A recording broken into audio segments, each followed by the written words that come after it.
said, don't give up, it's a little complicated, all tied up, no more love, and I'd hate to see you waiting. Had to have high hopes for a living, shooting for the stars when I couldn't make a killing. Didn't have a time, but I always had a vision, always had high hopes. Had to have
Assalamualaikum warahmatullahi wabarakatuh. Hi, good morning everybody. Hi, I'm Nismawati. You can call me Puan Nis. I am Senior Psychology Officer in UM. I'm a counseling psychologist by profession. I am also the appointed guardian for Adik email at the moment, okay, for UM WOW. So we are very excited to have him, I know. Okay, but you can't be taking photos, videos or whatever, okay, and upload it in social media. So that is a no-no because he's underage. Okay, he's a minor. Tahu Abang Bas kan? Okay, so let's educate ourselves. He's a minor. Okay, kalau yang lebih 18 tak apa. You all ada yang bawah 18? Okay, but interact with him as usual. That one tak ada masalah. Boleh? Okay? Okay, thank you guys.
mengumumkan ketibaan Yang Berusaha Profesor Dr. Zamri Razzi, Timbalan Naib Chancellor Hal Ehwal Pelajar Universiti Malaya, diiringi Div-Div Kehormat masuk ke Dewan. Hadirin dimohon berdiri.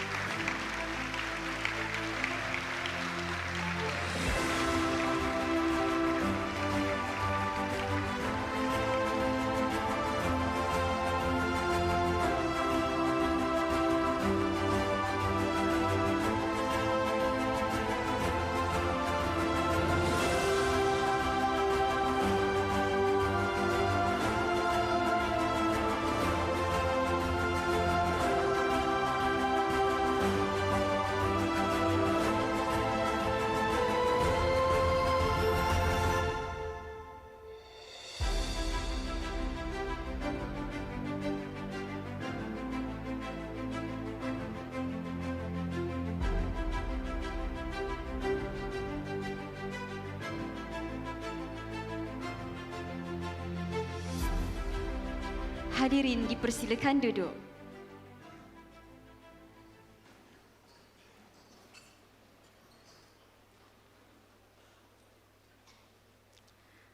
Kepekan Kuala membeli bingka dalam pesanan pelbagai juadah. Majlis bermula tirai dibuka dengan alunan madah nan indah. Assalamualaikum warahmatullahi wabarakatuh. Salam sejahtera dan salam Malaysia Madani. Yang Berusaha Profesor Dr. Zamri Razzi, Timbalan Naib Chancellor Hal Ehwal Pelajar Universiti Malaya. Barisan Pengarah Pusat Jabatan Hal Ehwal Pelajar, Barisan Pengetua Kolej Kediaman, Barisan Pegawai Jabatan Hal Ehwal Pelajar, Barisan Pemudah Cara Mahasiswa 2024-2025 dan seterusnya para pelajar baharu Universiti Malaya sesi 2024-2025. Selamat datang ke sesi bersama Timbalan Naib Chancellor Hal Ehwal Pelajar Universiti Malaya.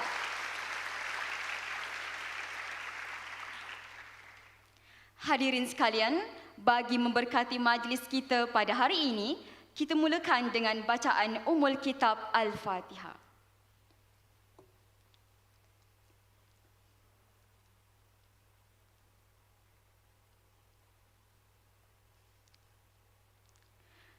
Hadirin yang dihormati sekalian, seterusnya majlis ingin menjemput Yang Berusaha Profesor Dr. Zamri Razzi, Timbalan Naib Chancellor Hal Ehwal Pelajar Universiti Malaya untuk menyampaikan taklimat.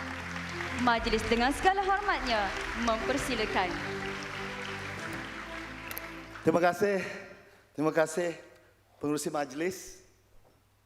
Hari ini adalah hari yang terlalu istimewa untuk kita semua and very special indeed. It is with great pleasure and honor that I welcome each and every one of you to Universiti Malaya.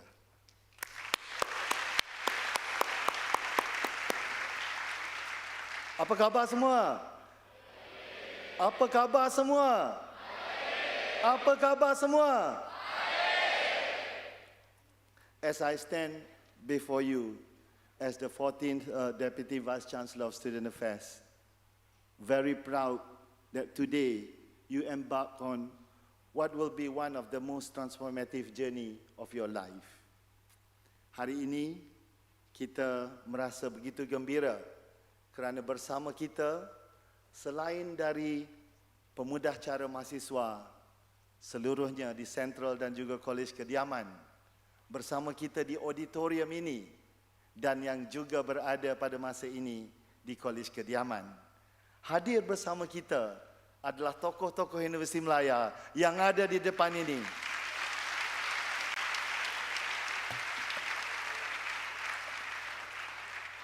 Yang mengendalikan pejabat Timbalan Naib Chancellor, Ketua Penolong Pendaftar hadir bersama Encik Rozaini.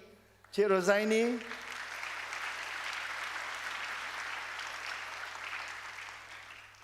Dan pengarah Pusat Keboleh Pasaran Graduan dan Kerjaya ada bersama kita, Dr. Hasniati.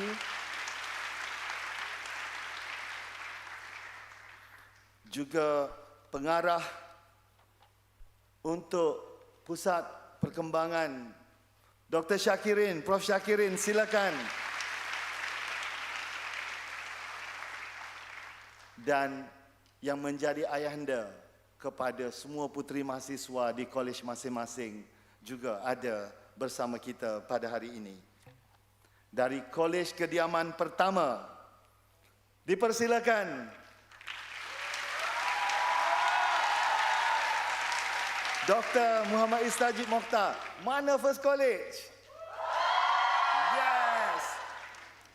Dari Kolej Kediaman Kedua, Dr. Muhammad Sofian Abu Talib.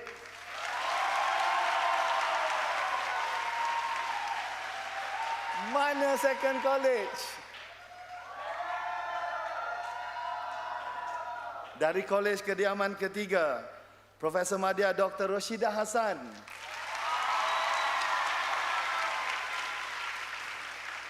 Where's the Third College? Dan dari Kolej Kediaman Keempat, Profesor Dr. Wan Himratu Asnita.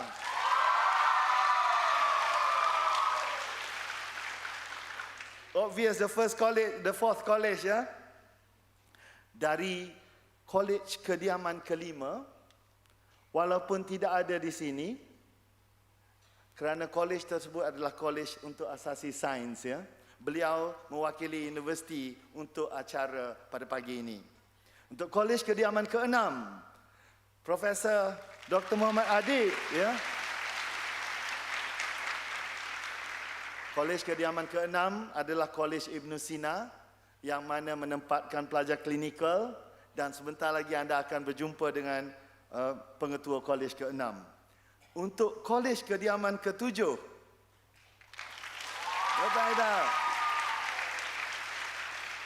where's the 7? Kolej Kediaman ke-8, Encik Mizrah Hilmi Abu Bakar, thank you very much. Mana 8? Where's the 9th College? Dipersilakan pengetua 9 College, Encik Muhammad Harun Nizam Khamis. Juga ada 10th College di sini. Where's the 10th College? Silakan. Dr. Muhammad Effendi Samsudin, thank you very much. Dan kita ada pengetua dari Kolej ke-11 yang mahasiswanya ada di... Pengetua untuk sebahagian dari alumni-nya. Dari Kolej Kediaman ke-12. Where's the 12th? Prof. Dr. Khairunisa Haskin, thank you very much. And the 13th College. Mana 13th College?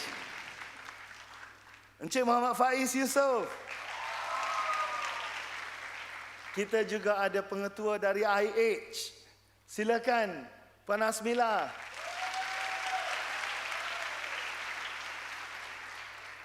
Di hadapan kita juga ada barisan-barisan pegawai dari HEP yang nanti kita akan temui satu persatu, dan juga mereka-mereka yang terlibat di dalam pengendalian Minggu Haluansiswa pada kali ini.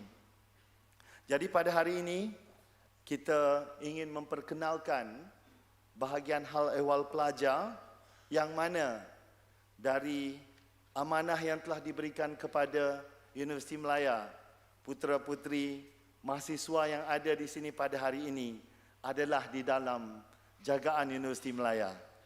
Oleh yang demikian, kita akan menyaksikan beberapa aktiviti dan juga fungsi-fungsi yang ada di bahagian hal ehwal pelajar Universiti Malaya. And I'll control the slides by waving. Shall I? Congratulations once again. Okay.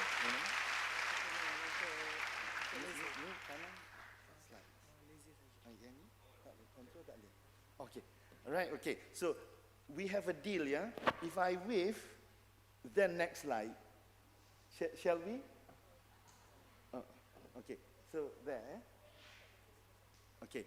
Technical, can I deal with you that this one? Next slide, yeah? All right, okay. So, it is... Welcome everyone once again.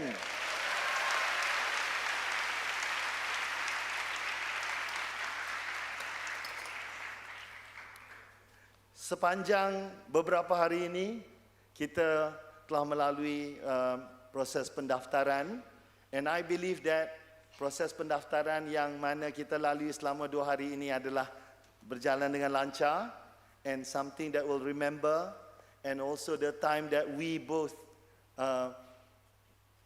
pengurusan Universiti Malaya bersama-sama dengan semua dapat juga ikut sama untuk memeriahkan dan juga kenal antara satu sama lain. Universiti Malaya is a inclusive university, comprehensive university yang mana kita mementingkan equality and diversity. Di college ini, di college ke-7 terutamanya dan juga college-college lain di Universiti Malaya, kita mempunyai semua golongan mahasiswa. And we welcome everyone here to the Universiti Malaya.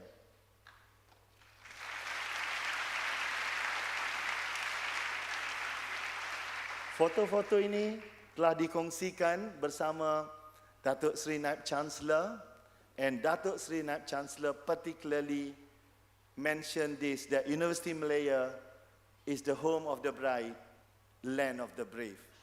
Dan itu adalah mencerminkan mahasiswa yang ada di depan kita pada hari ini.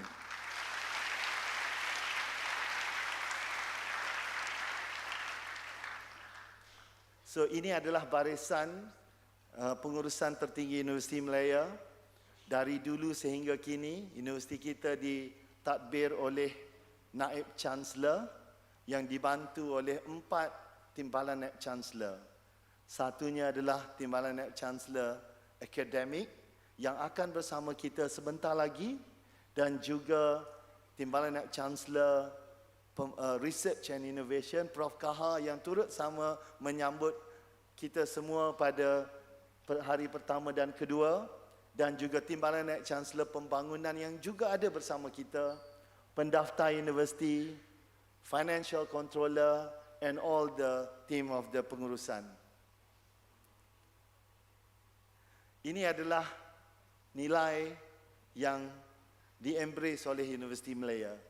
So, in short, it is about passion, oneness, integrity, sincerity, and empathy.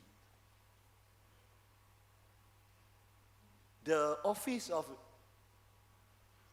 Deputy Vice Chancellor Student Affairs started way back in 1975.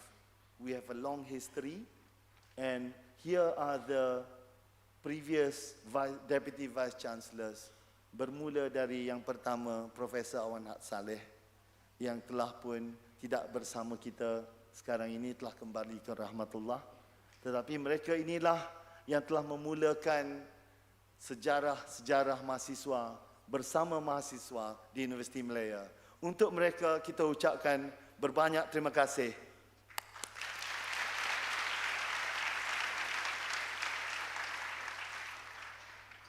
As mentioned, that the Universiti Malaya is very special because we are the one who lead the tradition of the higher education in the country.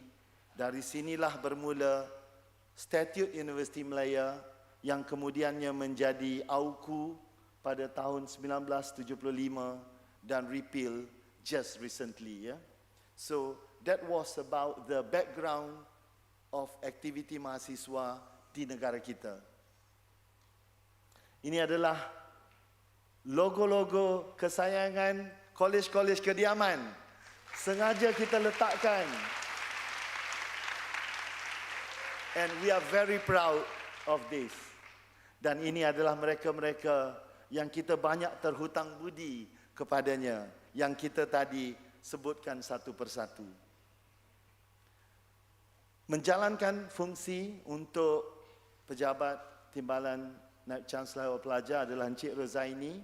So beliau mengendalikan urusan yang mana di bawahnya berkait dengan accommodation and facilities, yang mana dalam masa sekarang ini kita sedang meningkatkan keadaan di Kolej Kediaman, and very soon dalam masa 1, 2 tahun, 3 tahun lagi kita akan mewujudkan Kolej Kediaman yang baru yang akan menempatkan 30,000 mahasiswa.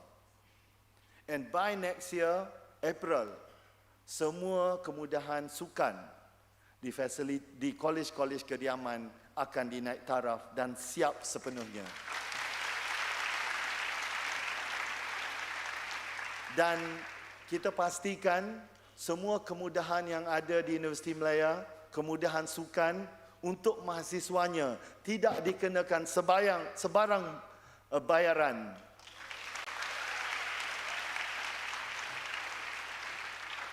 Sama ada untuk swimming, gelanggang atau mana-mana gelanggang yang ada di dalam Universiti Malaya, hanya perlu membuat tempahan dan kita pastikan will upgrade the facilities from time to time. Ini adalah fungsi oleh accommodation office, ya. We manage everything including the vehicles, kenderaan yang mana diperlukan oleh mahasiswa untuk bergerak bagi sebarang aktiviti diuruskan oleh pejabat ini. Seterusnya adalah Encik Mizra yang ada bersama kita. Beliau menguruskan the welfare of our students.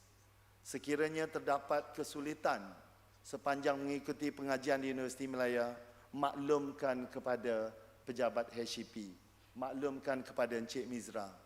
Tidak pernah ada pelajar yang di Universiti Malaya yang mengalami kesusahan apabila sampai ke pengetahuan universiti tidak dibantu oleh universiti.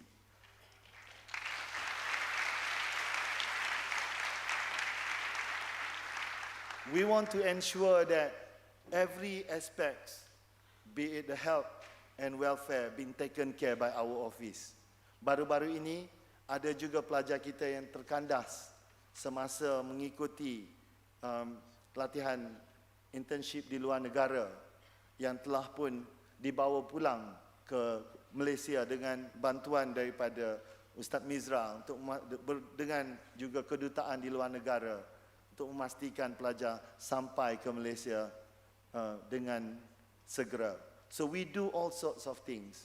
Sekiranya ada kita mengetahui kawan kita yang mengalami kemalangan atau sebarang kesulitan, mohon untuk dimaklumkan ke pejabat kita kerana ada banyak bantuan yang sebagaimana yang dinyatakan itu. The assistance can be from the financial, can be from emotional and psychological support. We have the counselors, we have those involved in terms of supporting the food bank, the living, and many more. And also, we have the support from the clinics, health, medical and dental. Untuk mahasiswa kita, will extend the service, it will be free for all. That is the student affairs. This is one that is about the Entrepreneurship and Development Center. You know very well, Universiti Malaya ini adalah universiti yang sangat dihormati. Kenapa kita dihormati? Adalah kerana anda semua.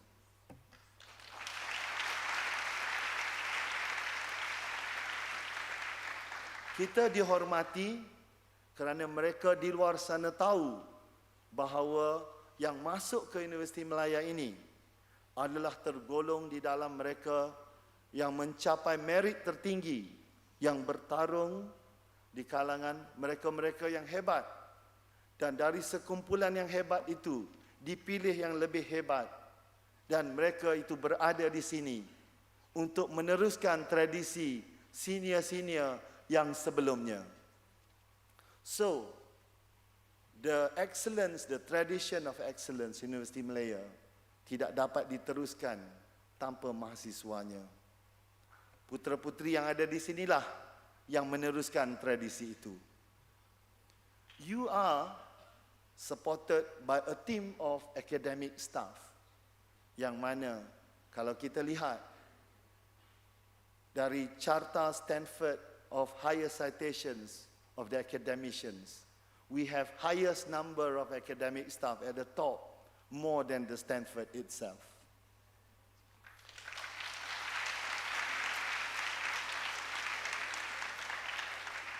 Mengetuai pusat ini adalah Profesor Dr. Syakirin. Prof.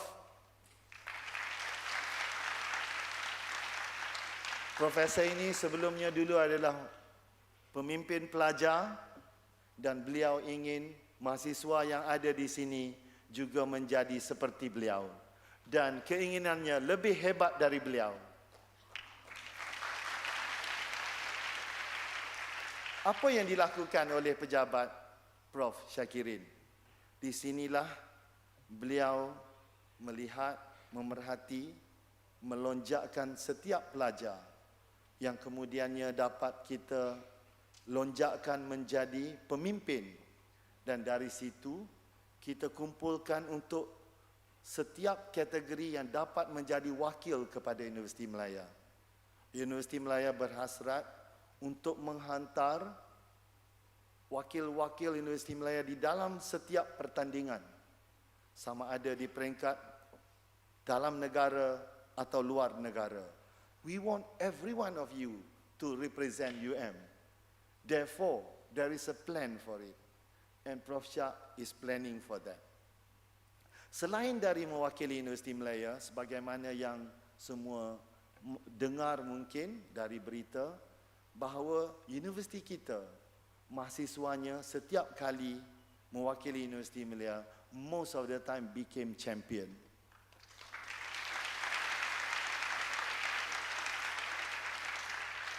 Sama ada debates atau berbalas pantun, syarahan, sebarang pertandingan, akademik, oral, poster presentation dan banyak lagi, we always bring back the first trophy and sometimes both first and second kalau kita menghantar dua tim. And apa yang ingin dilakukan juga oleh Prof. Shah adalah untuk memastikan kita membina bakat-bakat untuk keusahawanan yang kemudian boleh membuat startup company atau startup program semasa mereka masih berada di Universiti Malaya. Perkara tersebut akan nanti dibincangkan oleh Prof. Shah sendiri di dalam sesi yang akan kita adakan kemudian. And also other student bodies. We have quite a lot of the associations, persatuan, berbagai persatuan, termasuk Persatuan Anak Negeri dan juga badan beruniform. Sebagaimana yang kita pernah kenal beberapa hari yang lepas, Palapis dan juga Suksis are open to everyone.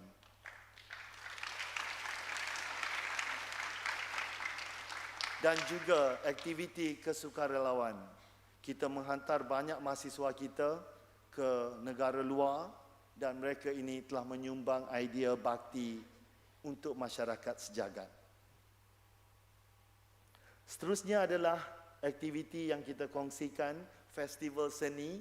Semalam kita ada latihan di kolej masing-masing. Itu adalah untuk persiapan festival seni. Satu festival yang menjadi tradisi yang dinanti-nantikan oleh mahasiswa UM saban tahun, setiap tahun. That is the festival seni, and we'll share the one later. Siapa yang menjadi champion dari kolej-kolej ini. And also the Carnival Theatre UM, Universiti Malaya, panggung eksperimen adalah sangat sinonim dengan teater Universiti Malaya dan kita ingin menyemarakkan teater UM. These are some of the snapshot of the photos segak dan bergaya ketika dalam latihan untuk kedua-dua Suksis dan Palapis ini. Ini adalah antara foto-foto yang kita kutip dari kejayaan mahasiswa kita. There are too many of them to be shared in here. And some of the icons yang menjadi ikon Mifzal Salihin Anugerah Tokoh Siswa Kebangsaan 2023 adalah dari Universiti Malaya. And also the Global Peace Summit United Nations, also from UM.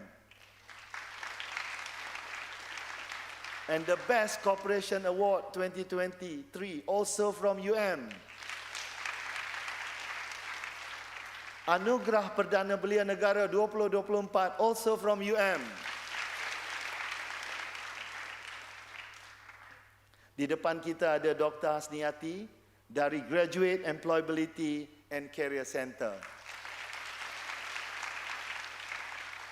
Her center working very hard to ensure that from now we prepare all our graduates, all our students to be employed by the topmost employers, to be appreciated at all levels, dan juga mempersiapkan skill-skills yang diperlukan andai kata ingin menjadi bos sendiri. Jadi the center will share with you the models that we have developed at UM for the first time and to be followed by others soon. Thank you very much. Ini adalah modelnya, and very soon we'll have the career month, and please attend this very important from the very first year.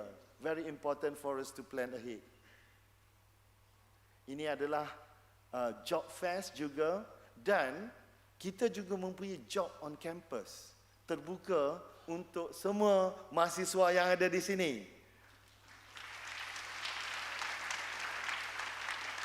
To assist some of the office, mungkin dari pejabat Timbalan Naib Chancellor Haluan Pelajar, mungkin dari pejabat Timbalan Naib Chancellor yang lain, adalah untuk memberikan pendedahan semasa berada di sini, so that you know the running of certain office at the university, and also the other programs. Juga kita kongsikan the dress code of the Universiti Malaya, kerana ini adalah penting untuk menjadi lambang kita sebagai mahasiswa. Cara penampilan dan cara kita menjelma itu adalah sangat penting. Therefore, these are some of the guidance of how we should present ourselves so that others will respect us. Also, we like to share with you at the very beginning so that we know how to deal with certain things, the do's and the don'ts. We share with you some of the disciplines, yeah.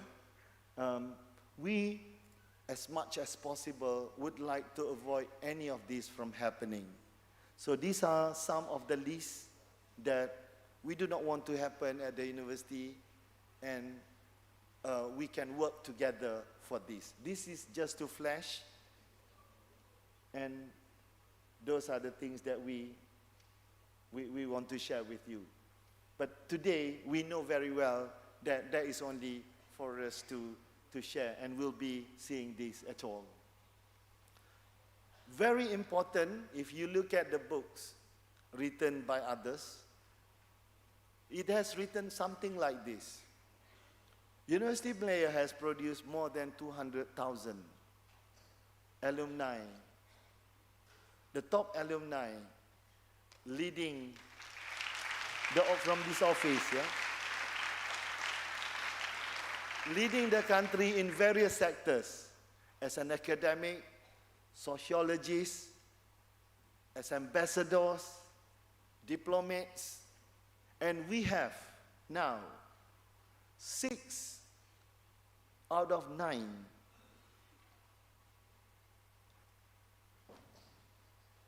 11 out of 14. So which one? 11 out of 14, 6 out of 9. Can anyone figure out? 11 dari 14, 6 dari 9. Anyone like to figure out?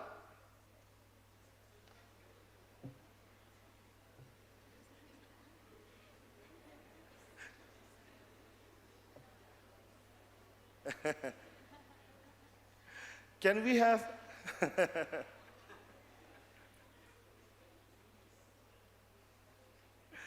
someone is, oh, yes, Wow, come on stage. Come here.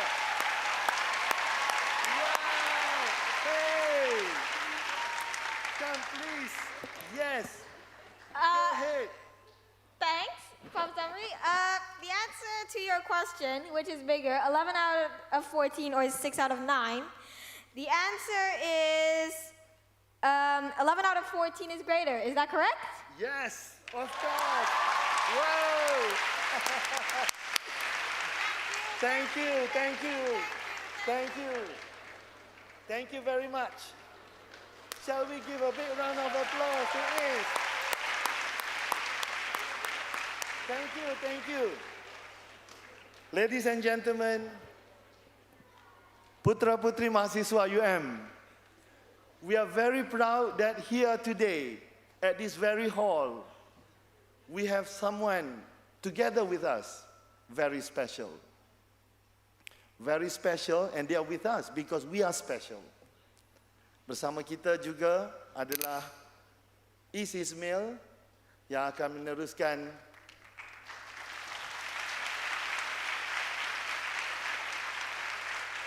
pengajian matematik.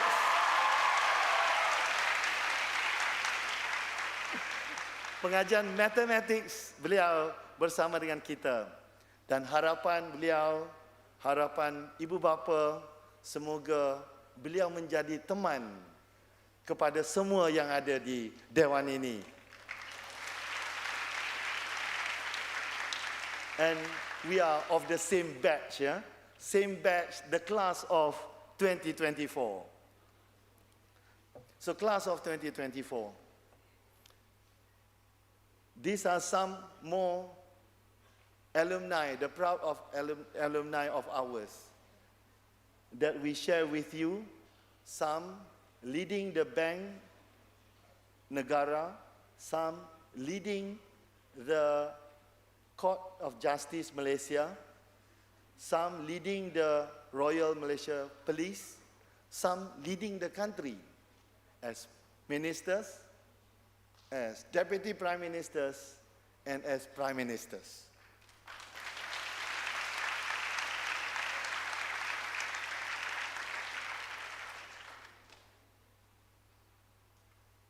Yes, some leading the other universities as well overseas, yeah?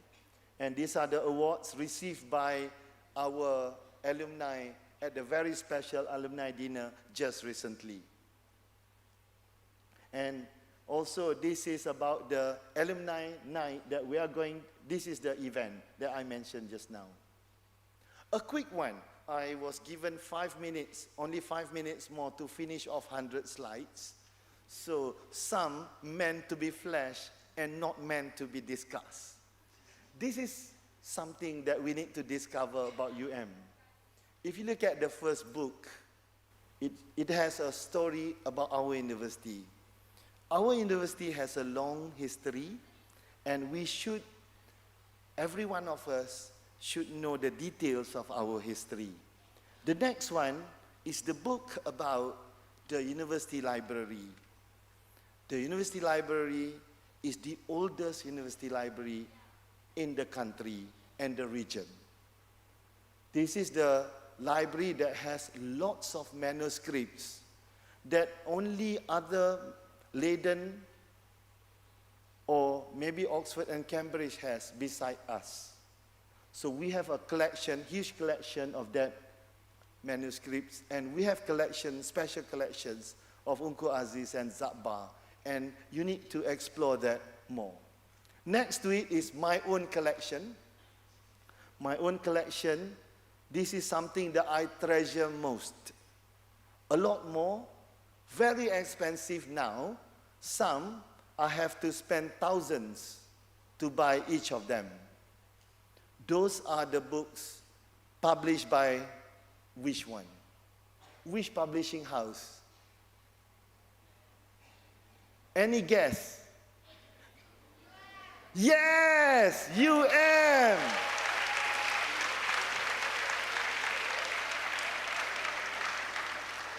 The UM Press is the oldest university press in the region. much older than the National University of Singapore Press.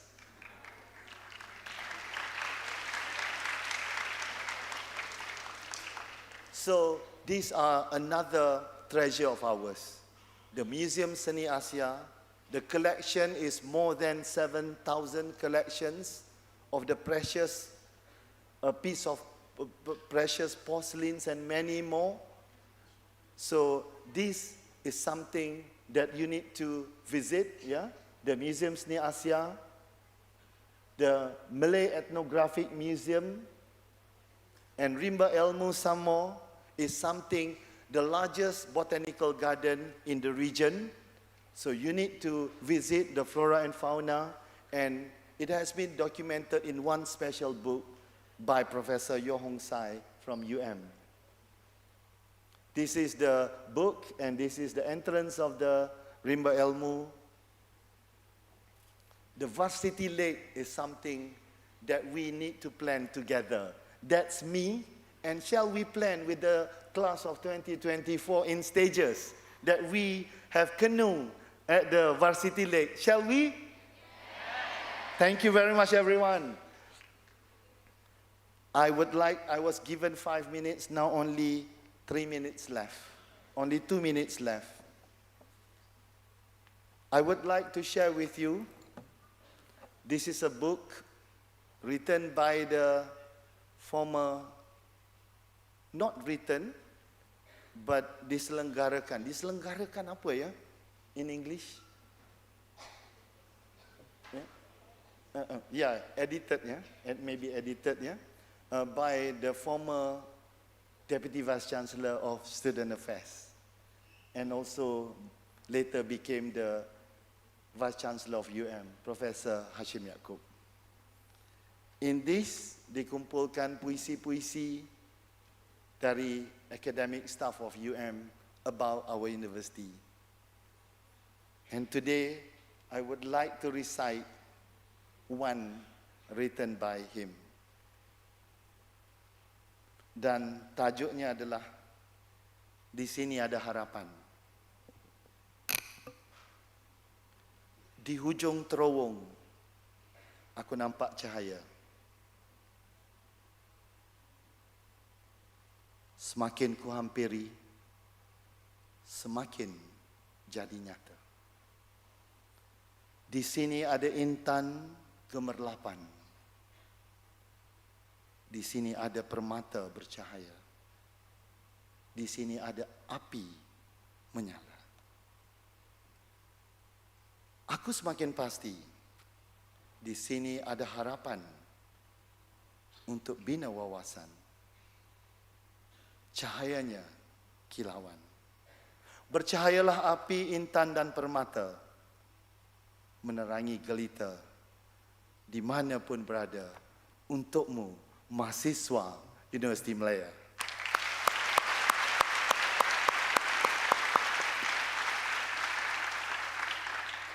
Saya akhiri pertemuan kita pada pagi ini, yang nantinya akan ada lagi pertemuan-pertemuan berikutnya dengan doa. Dan masing-masing dengan kepercayaan masing-masing, kita doakan kepada pencipta kami. Berkatilah kami, putra-putri mahasiswa Universiti Malaya ini, yang berkumpul demi satu harapan untuk menjadi insan yang terbaik, yang telah dipercayakan oleh kedua ibu bapa kami untuk kemudiannya berbakti bukan pada negara ini, tetapi persada yang lebih besar pada manusia sejagat. Bersama kami ada juga rakan-rakan kami dari berbagai negara, yang mana kedatangan mereka ini telah menjadi satu kemeriahan untuk kami, yang kedatangan mereka ini juga kami nanti-nantikan, yang kemudiannya akan menjadi satu jaringan yang lebih besar. Pencipta kami, permudahkanlah urusan kami, jadikanlah kami insan-insan yang terpilih, jadikanlah kami insan-insan yang mulia, dan jadikanlah kami insan yang berbakti untuk semua. Pencipta kami, terimalah doa kami. Assalamualaikum warahmatullahi wabarakatuh. Majlis merakamkan ucapan terima kasih kepada Yang Berusaha Profesor Dr. Zamri Razzi atas taklimat yang disampaikan sebentar tadi. Dijemput Yang Berusaha Profesor Dr. Zamri Razzi serta barisan tetamu kehormat untuk bersama-sama pelajar baharu Universiti Malaya 2024-2025 bagi sesi fotografi. Okey, saya turun dulu ya. Okey.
Hadirin dimohon berdiri.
Baiklah hadirin sekalian, dengan berakhirnya sesi fotografi itu tadi, maka berakhirlah sudah sesi bersama Timbalan NAB Chancellor Hal Ehwal Pelajar pada pagi ini.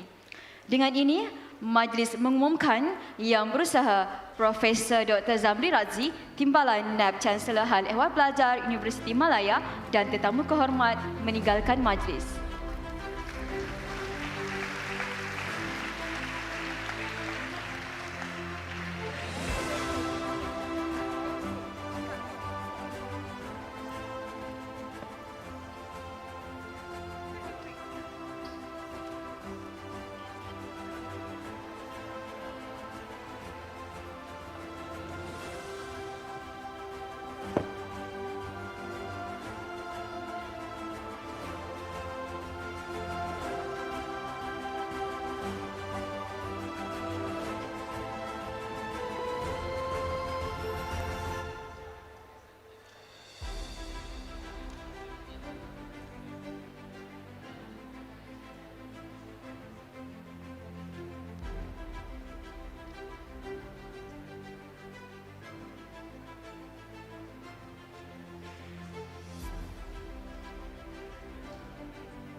mengumumkan ketibaan Yang Berusaha Profesor Dr. Yatimah alias Timbalan Naib Chancellor Akademik dan Antarabangsa Universiti Malaya serta barisan tetamu kehormat masuk ke Dewan. Hadirin dipersilakan berdiri.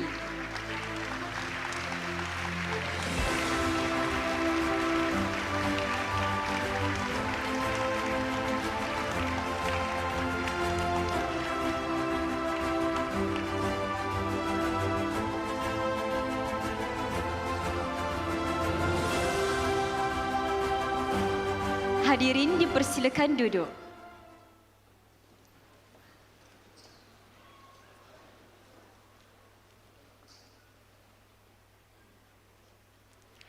Hadirin sekalian, majlis diteruskan dengan sesi bersama Timbalan Naib Chancellor Akademik dan Antarabangsa.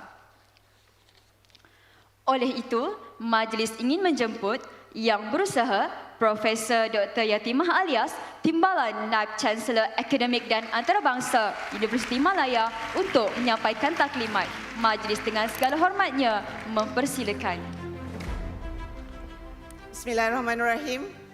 Assalamualaikum warahmatullahi wabarakatuh and very good morning to all. How are you? Good. How are you? Thank you. Okay, I think first of all, I would like to congratulate every one of you. Tahniah, welcome to Universiti Malaya.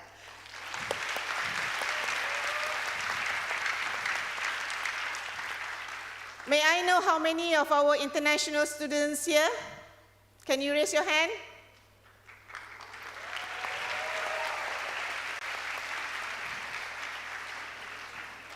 Okay, welcome to Week of Welcome. And I hope that a few days ago you had a very good time and very good assistance as well. I can see our mahasiswa, pembantu mahasiswa around here today. On behalf of Universiti Malaya, again, congratulations and welcome to Universiti Malaya. Okay, so before I start my sharing session with every one of you, I would like to introduce what they so-called my staff under portfolio of academic and international, a very important people that you will liaise through your study journey. Okay, so first I would like to introduce Puan Rajasoti, our Executive Director, Marketing and Academic Services Department. Before that, Prof. Yvonne, my Assistant Deputy Vice Chancellor, Academic and International. So she's very much in charge of all the international matters. Thank you, Prof. Dr. Maya, Director of Academic Strategic Planning Department. Thank you, Dr. Maya. Prof. Intan, our Director of Center of Integral Learning, Chitra. Puan Rafiza, Director of International Student Center. Puan Sawati, Examination and Graduation Center. Encik Adi, our Director of Marketing Center. Puan Fairuz, our Administration and Sponsorship Center. Okay, I think the rest are all our executive staff, okay? All right, thank you very much. So my name is Yatimah binti Alias, Deputy Vice Chancellor, Academic and International. I will take in charge of all the academic and international matters in Universiti Malaya. So if you have problem with your academic, including your registration, administration, examinations, progressions, and again, finally, you'll be our alumni in the future. Okay? Next. Okay, I have only 2 slides. Don't worry with me, okay? But I think the most important message I'm sharing with you today is the one that you're going to face in the coming weeks of time. So next week will be the first week of the academic week. Okay? So as all of you know, Universiti Malaya is actually practicing a semester system. Okay? Means in a year, in a one academic session, we have semester 1, we have semester 2, and in some of the programs, we're going to have a special semesters.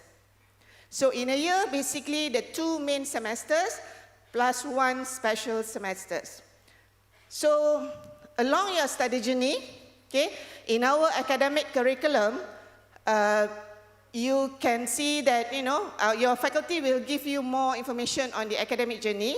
But what I'm going to share with you, the first one is to share with you that Universiti Malaya is actually embarking on the flexible curriculum.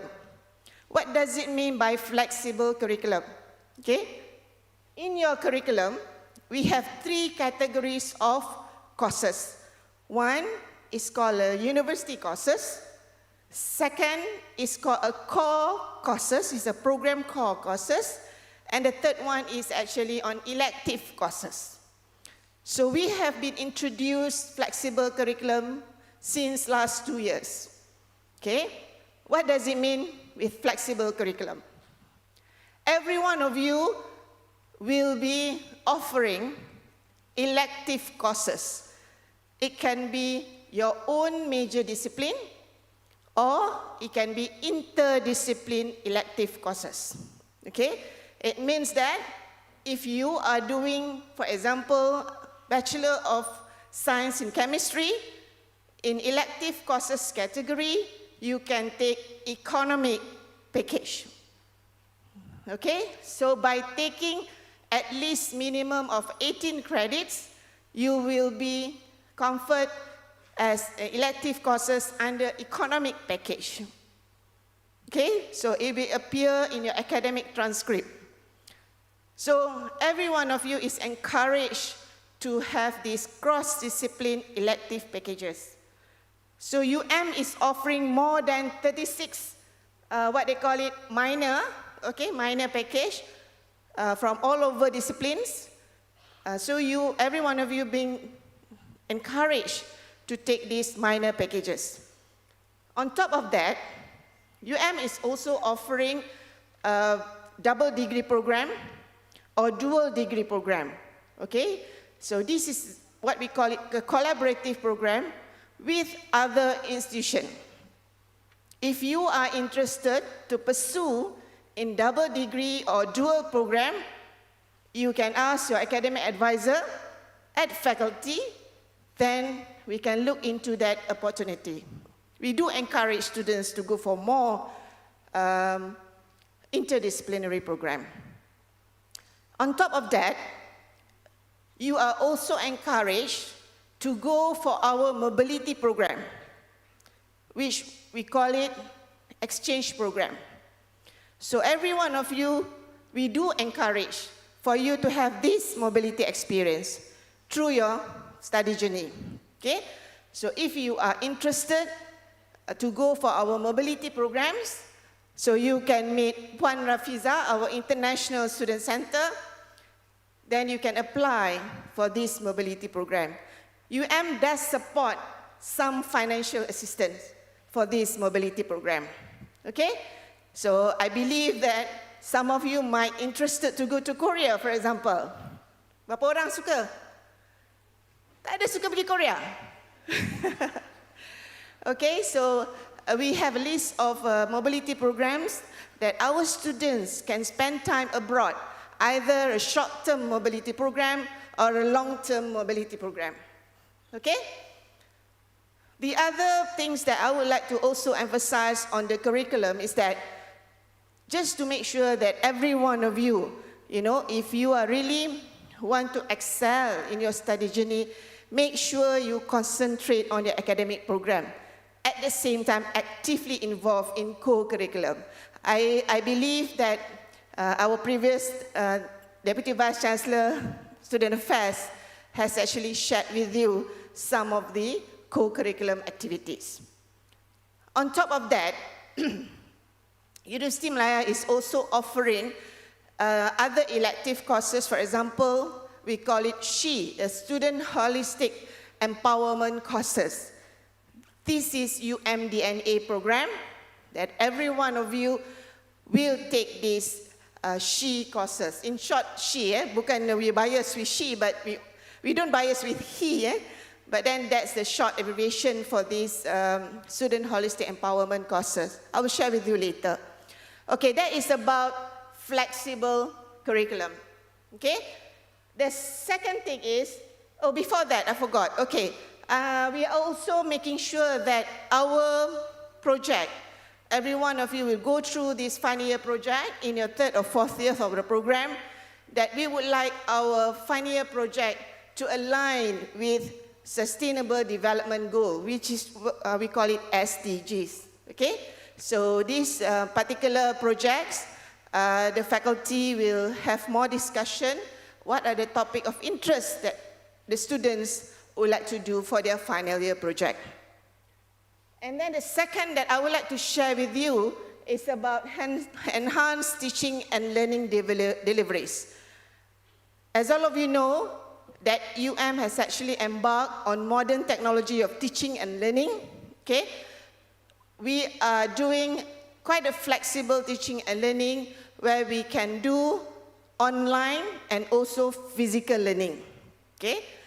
We are also targeting a big number of students intake starting this year, and while enhancing our teaching and learning facilities, we do continue on this blended learning, the so-called blended learning. We'll do synchronous or asynchronous through online, okay? So in some of the courses, you might be the faculty will give you, will deliver their teaching and learning activities through this online, okay? So from time to time, every one of you will be given a announcement with the academics or the instructors at your PTJ, okay? On top of that, we will also encourage the students to prepare their own learning materials, as well as preparing for the next classes through our online student management system, whereby students been giving the materials in advance, so that during the classes, it will be more interactive session with the instructors. So we call it flipped classroom, okay? So then the students can prepare themselves before they go into the real physical classes. On the other hand, okay, we emphasizing on the experiential learning based on either you go for virtual learning, you go for work-based learning, or you go for problem-based learning, okay? So we want the students to have more critical thinking skills and more experience in terms of active learning, okay? So they can be actively involved in the classroom. So I really hope that this batch of students will take part. You are no longer, having the same teaching and learning delivery at your school level. So now you are university students, the exposure will be different from what you had before, okay? So make sure that it'll be more active, okay, in terms of classes, because we have all the teaching facilities being given to you.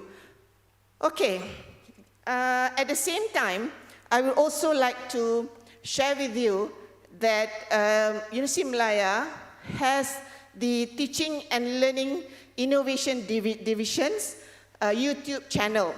Okay, so you can also browse looking at our YouTube channel that's sharing on the teaching and learning activities. Okay? Okay, now we move to the next one, which is more on the alternative assessments.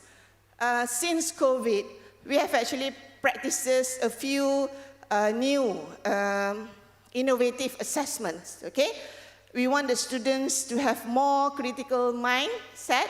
We want the students to have a more self-paced learning experience.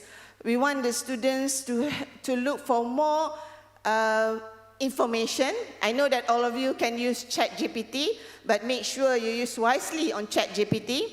So this is all about alternative way of learning, okay?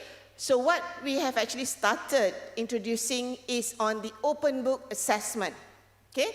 So the open book assessment is either looking into a specific time frame for the students to submit the assessment, or it can be during the final examination. Okay, it can be during the final examination, we have the open book assessment. So means the students must have some critical thinking beyond what they have actually applied in their classroom. So be prepared on the open book assessment. We do also emphasizing on the continuous assessment, okay? Like we do have assignments, we do have field trips assessment, we do have lab classes assessments, and so on. So I hope that these practices continue and the students will actively participate in our assessment because it contributes to the final marks of your course. Okay? All right? Next one, next slide. Okay, the other one, as I mentioned earlier, that in our curriculum structure, we have these student holistic empowerment courses. There are two main categories. One is called personal development and growth, a better me. Second cluster, it is called global issues and community sustainability, making the world a better place. Does it sound interesting? That's good. So there are quite a big number of elective courses under these categories, which introduce one is ITechie, the technological courses. Okay, we do have a professional courses for every one of you to join the class. Okay, by Microsoft, for example. Okay, and we do have a global issues courses, which is under this category that you can have some experience looking at some of the issue around the world, sharing with your instructors, okay? And then the other one is looking at courses like, community services and whatnot. So these are categorized under SHE courses. There will be no final examination, but there will be continuous assessment. And these courses, most of it will be running online. Okay, but some which need more hands-on skills, so we will do a physical classes. Okay, so that is called SHE. Okay, the other one, I would also like to share with you about this elite at UM. Okay, why University Malaya call it elite? We have two categorizations of instructors in our elite program. Elite program is what we aim to share with you our industry partners who will be teaching you in class. Okay, so we have one category called industry partners or entrepreneurs, okay, or practitioner in certain areas, that they will come and join us for this teaching and learning. Okay? We want you as students to get some inputs and experience from our main industries player. They are CEOs of a company, they are top-notch, in their area, they are coming from a big industry and also global industries. So that one category of our elite programs. Second category of elite programs, the instructors coming from our own alumni.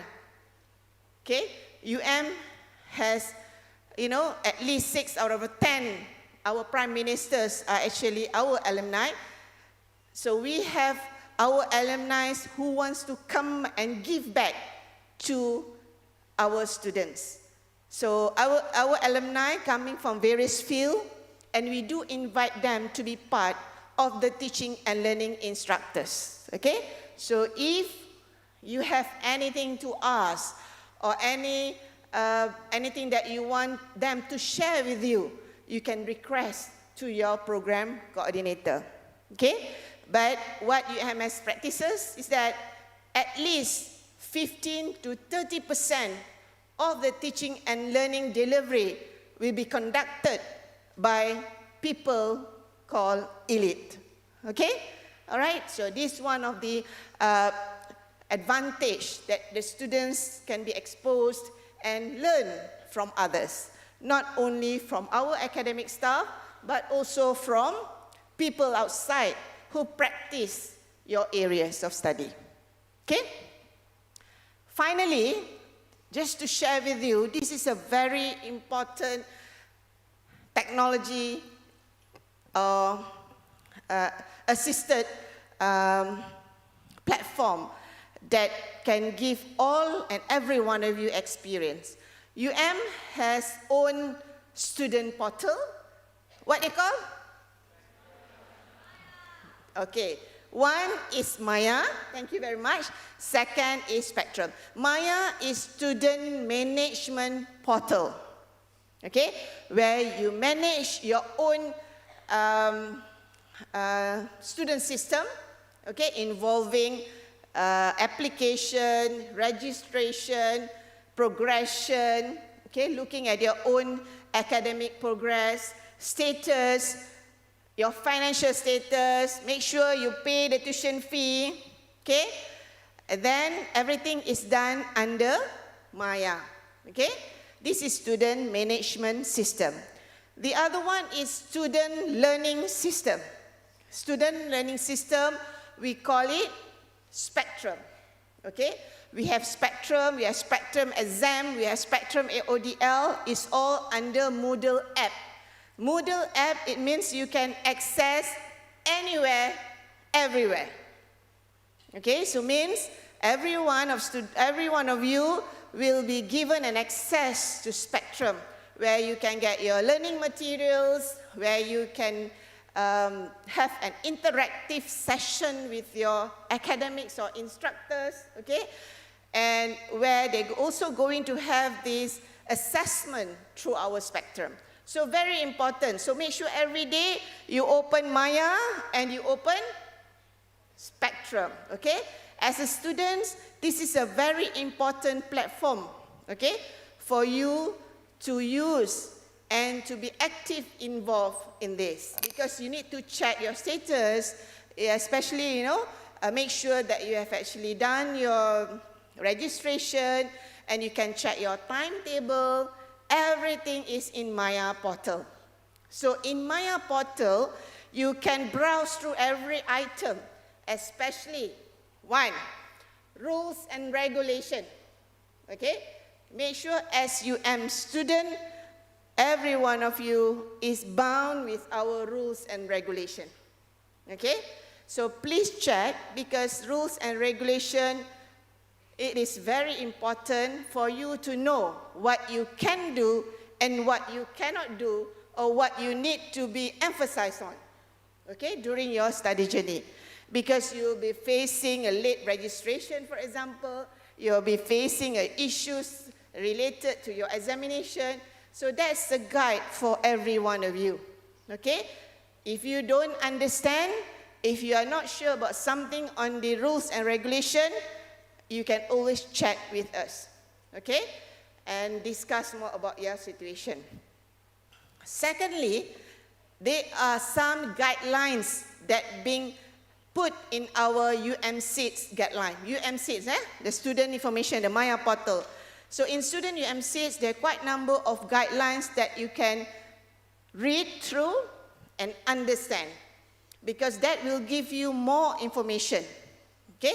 So UMSITS is very important for you to also have some ideas what is going on in University Malaya, because we can't reach every one of you for certain information, but you can always reach us through our student management system. Understand?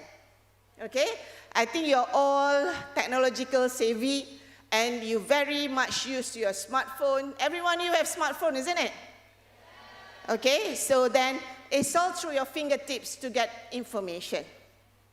But we do have our own counter for students to ask for more information, At the moment, our counters is at examination building. It's quite a bit away from this building. But in the coming year, inshallah, starting from January 2025, we're going to have one-stop student center, which is in the next building. Okay, so it'll be much easier for the students to get information and to meet our staff. Okay, if there is any issues pertaining to your study journey. Okay? Okay, last but not least, all right, from me as a Deputy Vice Chancellor Academic and International, I really hope that every one of you will go smoothly in your study journey. Make sure you pray hard, you study hard, and you work smart, okay?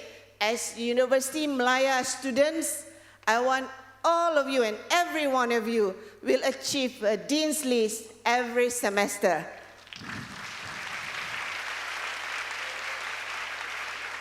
On top of that, besides excel in your academic journey, as a students, please do as much to get more learning experience in campus, because I believe that, yeah, some of you are staying outside University Malaya, but for first-year students, I really hope that 100% of our new students staying in campus so they can feel the campus life, they can join all campus activities, because as you know, your study journey will benefit you a lot in the future to make you more mature, to get you more professional experience for you to be, in the future part of the world community. And we really hope that our students will be the top in any industries or any government agencies in the future, as been stated in our mission and vision, okay, that we're going to produce leaders for the country and continue to produce leaders for the world. So as what being stipulated by our Vice Chancellors and the team, that is home of the bright, land of the brave. Thank you very much and all the best to you. Okay, is it allowed for me to have question and answer? Okay, all right. Majlis merakamkan jutaan terima kasih kepada Yang Berusaha Profesor Dr. Yatimah Alias atas taklimat yang telah disampaikan sebentar tadi. Dijemput Yang Berusaha Profesor Dr. Yatimah Alias serta barisan tetamu kehormat untuk bersama-sama pelajar baharu Universiti Malaya 2024-2025 bagi sesi fotografi.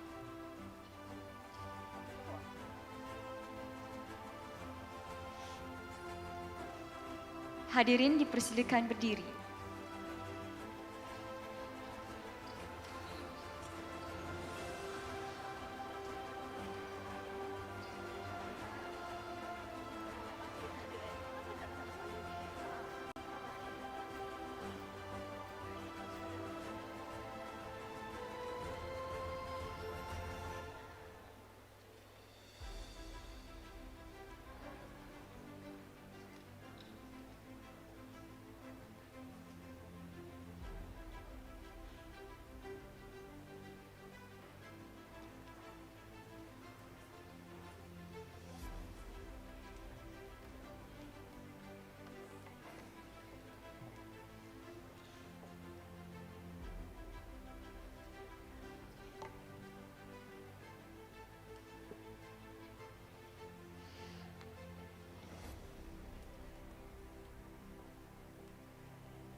Hello.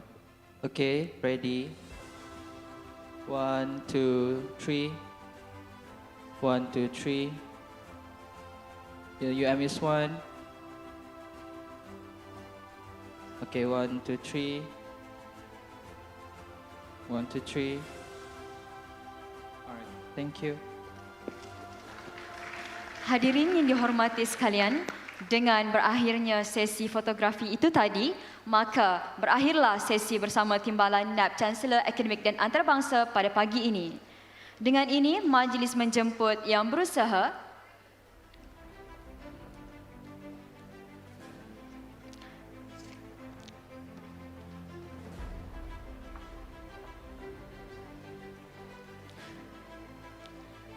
Dengan ini, majlis menjemput yang berusaha Profesor Dr. Yatimah Alias, Timbalan NAB Chancellor Akademik dan Antarabangsa Universiti Malaya serta barisan tetamu kehormat meninggalkan majlis.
mengumumkan ketibaan yang berbahagia Datuk Dr. Muhammad Syaril Abdullah, Pengarah Bahagian Hubungan Industri Jabatan Pendidikan Tinggi, Kementerian Pendidikan Tinggi, diiringi Yang Berusaha Profesor Dr. Zamri Razzi, Timbalan NAB Chancellor Hal Ehwal Pelajar, dan Profesor Dr. Yatimah Alias, Timbalan NAB Chancellor Akademik dan Antarabangsa, serta Div-Div Kehormat masuk ke Dewan. Hadirin dipersilakan berdiri.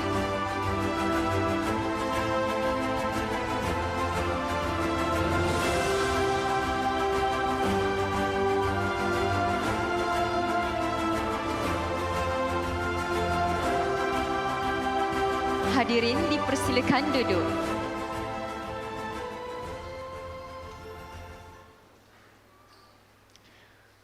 Sidang hadirin yang dikasihi sekalian, majlis kita diteruskan lagi dengan menjemput Yang Berusaha Puan Ismi Azma Muhammad Ali, Secretariat and Strategy and Engagement, Petronas Diversity and Inclusion, untuk menyampaikan taklimat bertajuk Embracing Inclusion with Neurodiversity. Majlis dengan segala hormatnya mempersilakan. Assalamualaikum warahmatullahi wabarakatuh and salam sejahtera, salam madani kepada Datuk Dr. Muhammad Syaril Abdullah, Pengarah Bahagian Hubungan Industri Jabatan Pendidikan Tinggi MOHE, dan juga Yang Berusaha Profesor Dr. Zamri Razzi, Timbalan Naib Chancellor UM, and the beloved Div-Div Kehormat yang berada bersama saya, and also students of UM. Congratulations.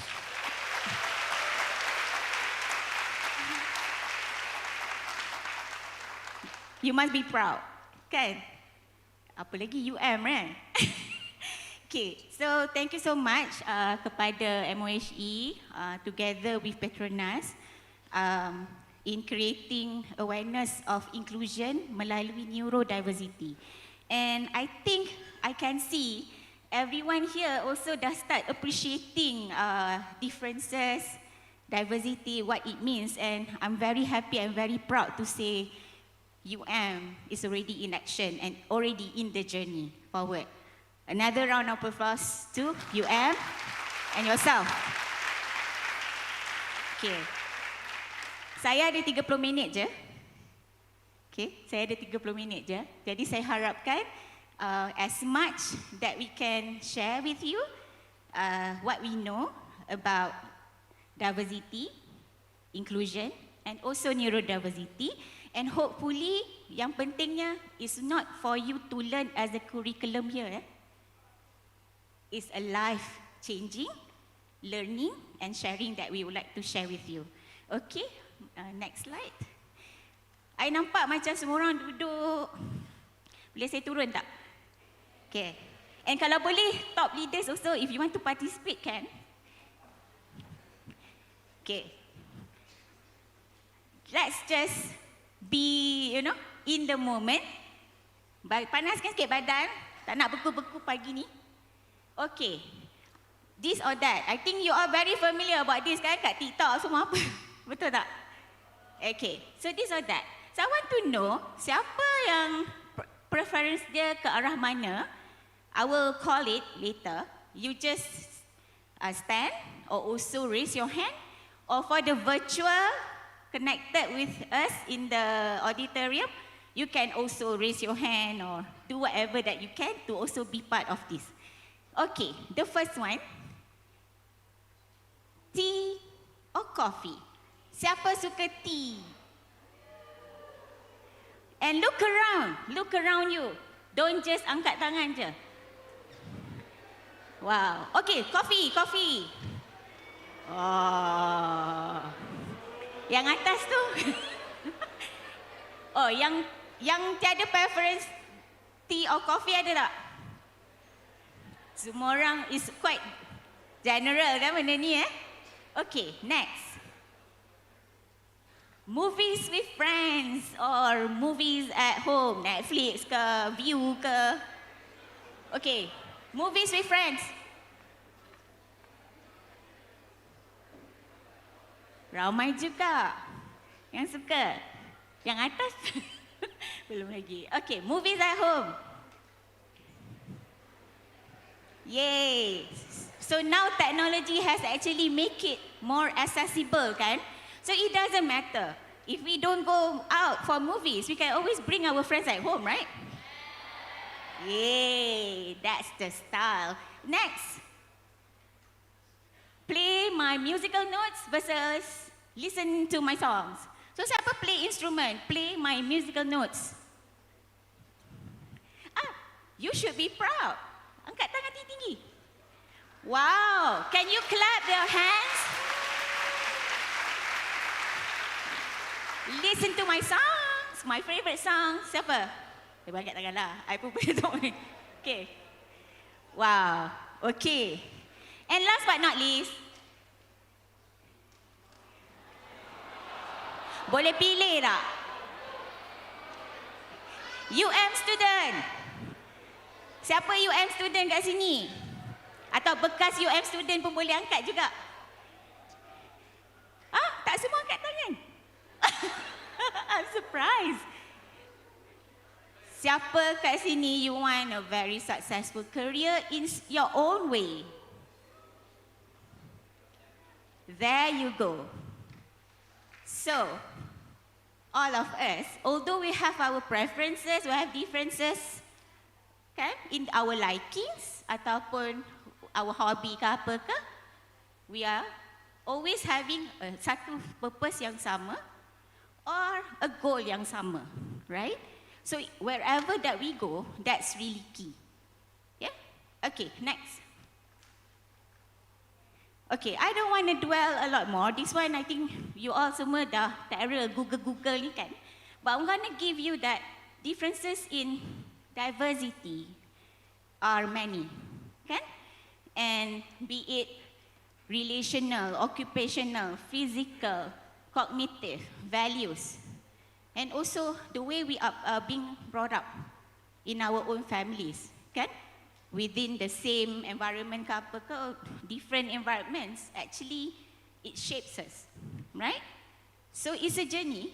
Maybe starting point, we started off in an environment where we groom a certain way. Then in the next journey of our career or learning dulu baru career, right? There's so many environments that will shape you further. And I'm still learning. Even I'm much older than you, I'm like your mom, okay? I'm still learning at my age, right? Okay, next. So, what is really key to organizations like Petronas, and also I think MOHE and also looking into this, inclusion is really important in any part of community or society because that bridge us together, that connects us together. Although kita ada kita punya own path, cara kita bawa diri kita to learn or progress in our path yang kita nak ambil, but there's always something in common that connect us or bridge us together, right? And what does it mean when we talk about inclusion? Is unquestioned acceptance. Kan? We shouldn't be asking why we are different or kenapa dia macam tu, kenapa saya macam ni, or I'm like this, so you shouldn't be aligned with me or something like that. So inclusion is an unquestioned acceptance. Okay, so what does it mean for Petronas? It's really important as a corporate agenda, kan? And also where all of us, kita tengah belajar in semua ni. Next. It's all about within kita punya stage and presence, di mana circle of friends you or circle of groups of where you learn together or the connection between you and your professors or the connection at home with your families or with your siblings, kan? It's all about making everyone feels respected, valued, and belong. Okay. It's a magical statement, but Petronas also is aligned to this. In our organization, that's really key.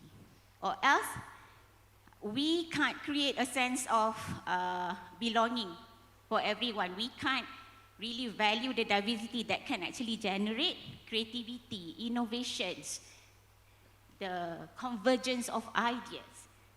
Okay? It's not about my idea is better than yours. It's about convergence and make it better, the best.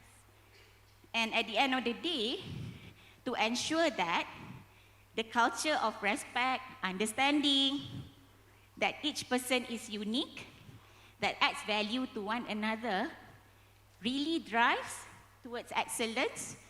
And it's also about individual where we don't really differentiate the perceived differences. Okay?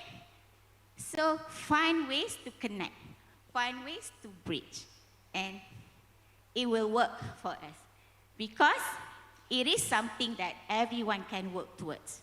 It's not the experts, it's not somebody who's good at that can really work on it. No, everyone, I'm sure that deep down inside you, you know how to maneuver.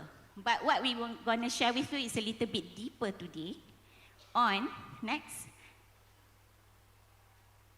Okay, just a question. Siapa kat sini pernah dengar the neurodiversity? Ada? Angkat tangan. I kena naik lah sebab I kerendah. Tak nampak. Ada tak? Oh, ada a few. Okay. Alright. Ada. Yay. Okay. Alright, next. So what do these individuals have in common? Okay, maybe I would like to invite adik kat depan ni. Siapa? Maybe you, the second row from, can I point to you? Okay. You kenal sesiapa tak on the slide?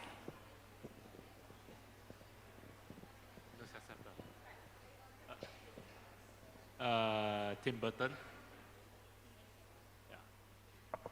So you know who he is, and I'm sure that you love his films, and he's a filmmaker, or you love his film, or you just know him.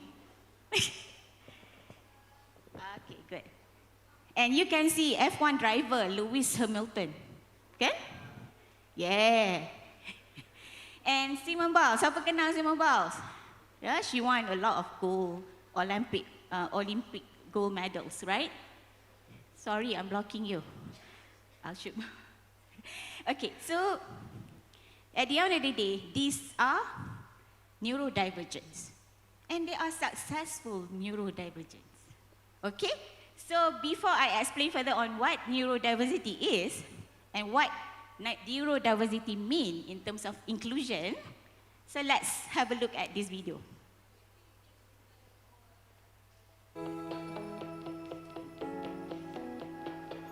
Just like our fingerprints, all our brains are unique. But for the majority of people, their brains are similar enough that there are largely no obvious differences in how they function. They have differences in things like skills, preferences, and styles. But mostly their brains mean they perceive the world in the same way. But for others, their brains are more fundamentally different. They have differences in things like social understanding, sensory processing, communication and information processing. These differences are a result of neurological differences such as autism, ADHD, dyslexia, and more. This natural variation in our brains is called neurodiversity. Those of us with no neurological conditions are neurotypical, and those of us with neurological conditions are neurodivergent. Neurodivergent people think differently. Their unique perspectives and experiences mean they can often excel at creativity and innovation, have highly specialized skill sets, and an ability to hyperfocus. If embraced, this can be a huge advantage to organizations and society. However, the differences neurodivergent people experience can make life challenging. In order to thrive at work, they often need some simple accommodations. For example, a sensory calm environment to recharge in, or a routine with the same start and end times. Approximately 1 in 7 people are neurodivergent. So not only is embracing neurodiversity critical for a truly inclusive organization, but it also presents organizations with a huge opportunity.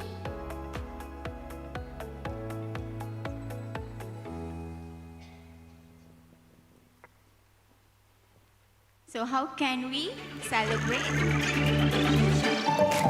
the strengths of diversities, okay, and embrace neurodiversity? Okay, let's sleep dive a little bit while waiting for the slide to come back. Okay. There are types of neurodiversity. We call it spectrum, kan? And, okay, alright. So, siapa yang can share from the video tadi? What are among the common words that normally maybe you have learned ke somewhere at home ke, or through your family relatives ke? Ada tak? Okay, next. Ada tak? Dia dengar kat sini bising. Yes. Is. Yay.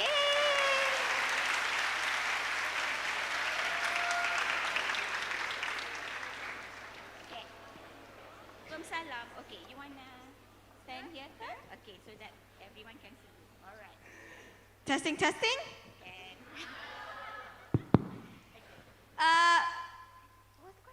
the question is, okay, the question is, what any neurotype of diversity That I've heard of?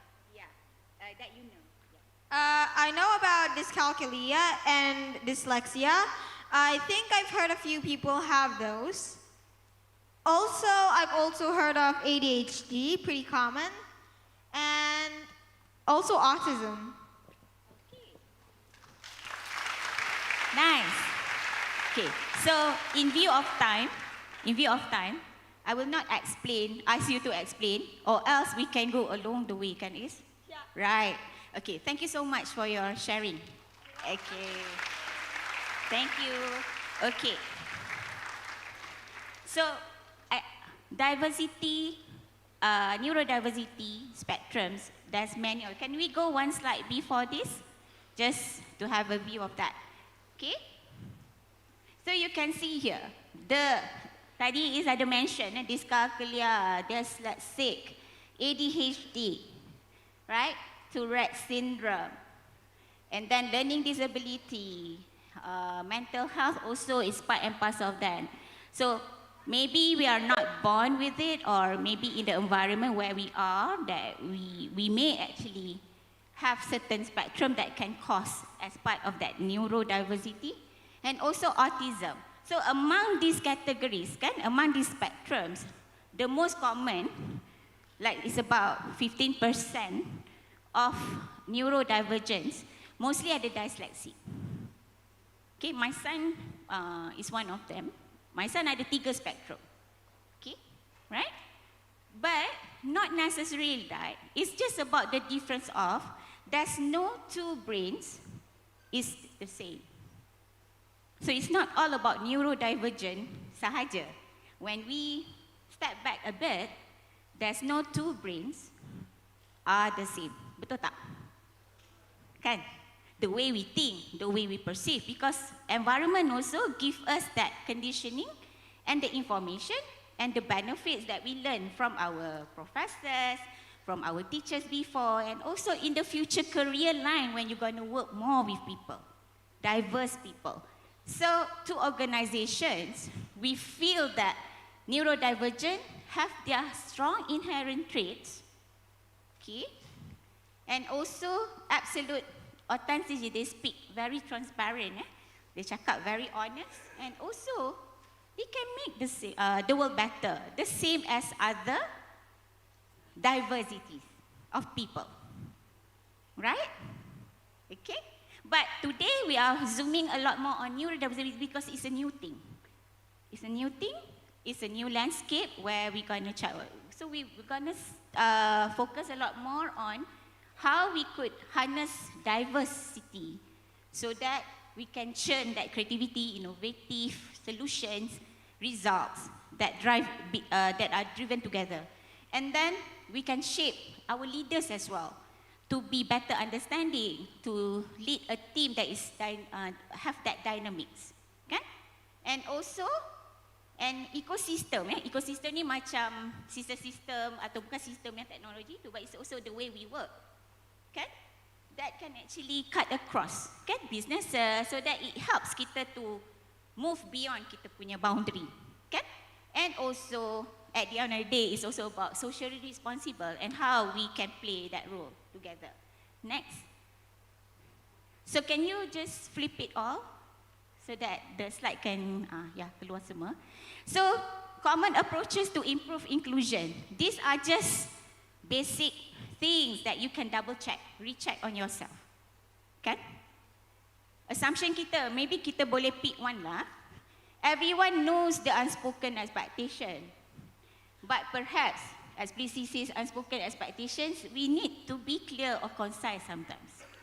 Sebab kita expect general tu semua orang faham. Kan? But some neurodivergence, they require specific conciseness. Because the way their minds think is really complex. They can really connect the dots. Connect the dots beyond boundaries. Like the video shared with us just now, right? And also, let's say, kan, when someone is fidgeting, looking around, doodling, they are not paying attention. That's the normal thinking first that come to our mind, right? Betul. But actually, we need to understand. It's not just they are just doing that. They could be knowing it already. Or they know more. Right? So the other assumption that we have, sometimes we need to challenge our presumptions. Okay? And contoh lagi satu lah, if I were to take from here, kan? Certain events may be triggering and therefore it's best not to include them. Normally kalau kita rasa orang tak common dengan kita, tak fikir sama, don't include them lah. Ini susah lah, kan? Nak belajar ke, in study groups ke, apa ke, kan? But actually, this invitation should be open to all and let them decide for themselves. That's what inclusion is. Okay? We shouldn't decide for others how they should behave, how they should actually take action on what they think. It's about thinking. It's not the space of action. Action kadang-kadang kita kena ada boundary dia. Kalau yang attitude yang terlampau, misdemeanor ke apa, that part kita tak boleh accept lah. It's about thinking. Neurodivergent is about the differences in thinking, the way the brain works and wired, right? Okay, next. Okay. Kalau nampak ada tikus dalam lautan, let's say they are neurodivergent and the obor-obor ni are neurotypical. Macam, yalah. So the neurotypical would think, if I help this rat kan naik ke atas, dia boleh float, dia stay afloat. Tapi dia rasa, the neurotypical will say, burden lah kak I. Mentally is exhaustive lah to do this ke apa kan. But put it in another scenario. What if the rat is us? In any situation that we are, dekat tempat kerja lagi, straightforward. You will always be evolved in new environments. It's not like 30 years you kerja. Like myself, I've been in 20 positions doing 20 different roles. So the learning of new environment, new landscape, it progresses, kan? So what it means here is inclusion, inclusivity is really key so that kita boleh progress ourselves and always be able to connect and also bridge and appreciate others. So this is just a tool. I'm not going to dwell on this, but kalau you Google nanti inclusion scale, you can learn about it. But this is just to tell us kan, kat mana kita berada. Are we at the appreciation punya level where I value and leverage these people differences? I seek out and am curious to learn more about their unique experiences and perspectives. Or are we dekat revulsion ni yang paling bawah sekali about inclusion, inclusion practice kita. I strongly believe that these people are different in ways that are not normal and they do not belong in any environment or learning place? Okay. Or are we in the middle now? Tolerance. We tolerate. I am slightly uncomfortable with these people's differences. I think they should be treated respectfully, but would rather not interact with them. Still, the inclusion means we interact, we accept the differences, we value, but there are ways of connecting together so that we can land it, and the other person also need to do the same. So that's what inclusion is. So at the end of the day, what's key is we need to have empathy, and also we need to always respect everyone, regardless of the differences, so that all of us can progress and thrive together. Okay? Next. So, banyak yang I can share more about. We would love to actually talk with you more, but I think our time is up. But one key call to action that we would like to leave with you from Petronas and also perhaps MOHE and also your top leadership here in right? Be curious. Learn how we can understand about embracing neurodiversity, kan? And also practice inclusion dekat mana-mana with the people around you. You can even start small with the circles that you have, or even back at home pun, right? And also, if you have any questions or concerns arise after this, you can always connect to Encik Syazani dari Unit Disability and Counselling of Now you know here, kan? So, reach out, ask questions. You'll be guided. Kalau jawapan tu tak ada, it can always be ways to work around it. Okay? Dia tak ada macam stumbling block. Satu masalah tu is always ada solution dia, tapi it requires everyone to play the role, not just you. Okay? Okay? And our last but not least is, I hope that from Petronas also with Encik Shah here, if you have any question, I don't know whether we have time still. Do we have time still ke? 5 minutes. Okay. Siapa nak tanya soalan ke or have more clarity, I'll invite also Encik Shah from Neurodiverse Center of Excellence of Petronas. Encik Shah, can you?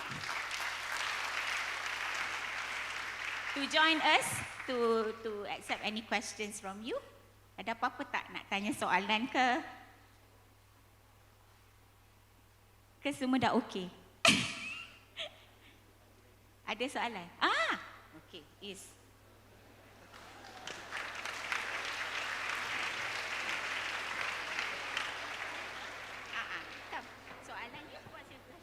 I just had a thought, and remember when you said that 1 in 7 people are neurodiverse? Does that mean that a seventh of the entire university is neurodiverse, possibly? Thank you, Is. If I can summarize your question, rephrase your question, you're asking about 1 out of 7, right? Yeah. Okay, so that is the statistic based on literature, lot of literature, around 15 to 20% of world population is neurodivergent. So meaning that if we try to apply within our context here, it might also be that it's 700, it's around 15 to 20% is neurodivergent. Perhaps this is something that I hope, based on this presentation, is kind of self-awareness as well. It's not just how you interact, but also reflect about yourself. Is there anything that you think you face a lot of difficulties during your studying, during your secondary, maybe about your sensory overload? This is something that you can trigger and aware about yourself. There's a lot of some kind of preliminary survey that you can do. Example, ADHD is not a total diagnosis, but something for you to trigger.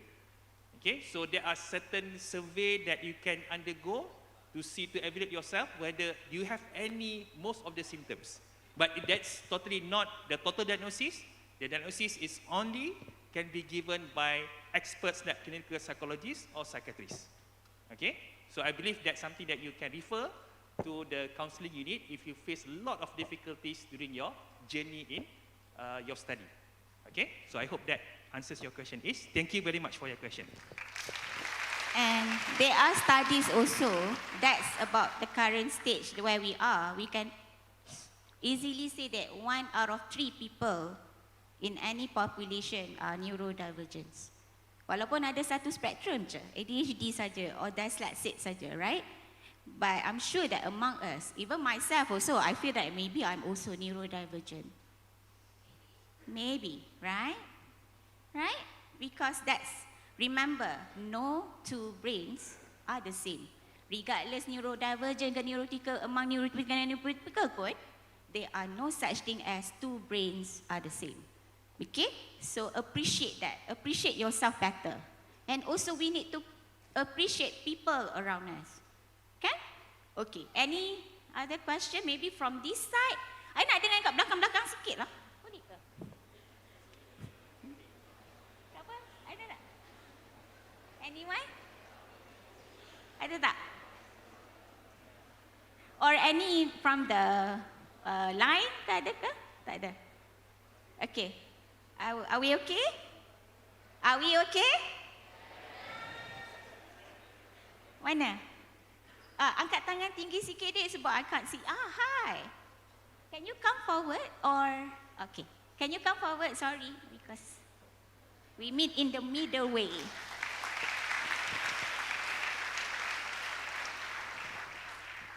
Hi everyone, my name is Wan Halis, and I don't really have much questions, more so thoughts, because I actually personally grew up with people who were neurodivergent. I grew up with people who had selective mutism, people who had high-functioning ADHD, even if they were on the spectrum, even like on the spectrum of autism. And because having said that neurodivergent is becoming more aware in the society, how more so like, how do you think we as a younger generation can just view it as something really just normal? Because for me, honestly, it's always been normal. I've always been surrounded by these people. I've always appreciated them as they are. But we are human at the end of the day. And I would just like to know like how you as people of power think that we can like progress into really just accepting this as something really more normal. Thank you for the question. It's very valid. And I really appreciate that question because it turns into a deeper understanding of practice. Kan? And also the belief and also our mindset, right? To us, regardless neurodivergent, you are like ADHD ke apa, I'm also having that experience within the relatives or in my own home, right? It's about appreciating others, who they are, right? And also ourselves, because at the end of the day, there's nothing about someone is superior than others, or there's nothing about someone is more knowledgeable than others, or there's no such thing about someone is more powerful than others. Because at the end of the day, when you enter the career path, the environment is a lot more asking for that social belongingness, valuing each other, respecting each other. And there shouldn't be hierarchical leveling. We're talking about agile practices, where leveling doesn't matter, right? So it's all about that. So understand that this is key. And you are very, orang kata beneficial lah. Have this opportunity to learn this at your age when you entered university, right? But for us, like us, we just found this like at the later stage. And we hope that we could have understood that so that when we bring ourselves back, when we were at your age, oh, now I know why.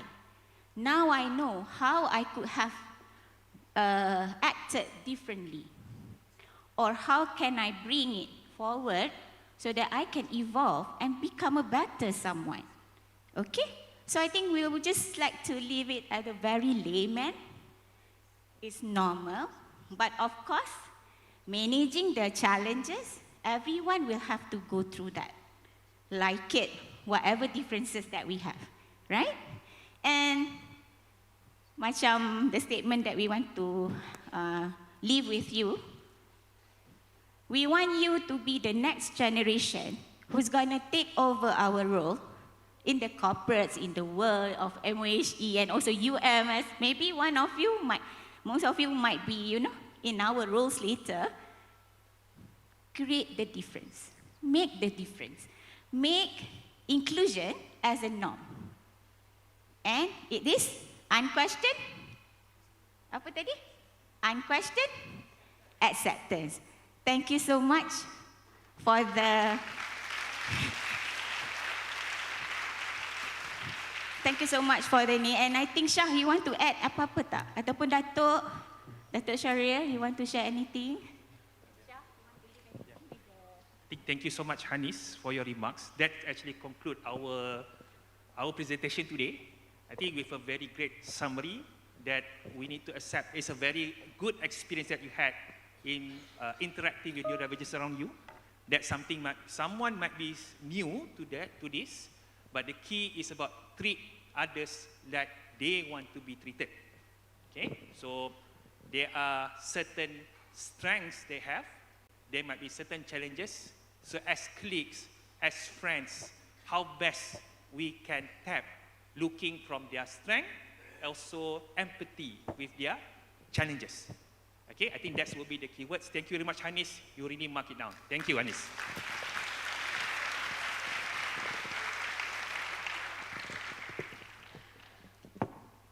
Terima kasih diucapkan kepada Puan Ismi Azma Muhammad Ali atas taklimat yang disampaikan sebentar tadi. Diharapkan agar semua dapat mengaplikasikan maklumat penting yang telah disampaikan sebentar tadi. Dengan ini, majlis menjemput yang berusaha Puan Ismi Azma Muhammad Ali dan Encik Muhammad Shah bin Ahmad Noor untuk meninggalkan majlis.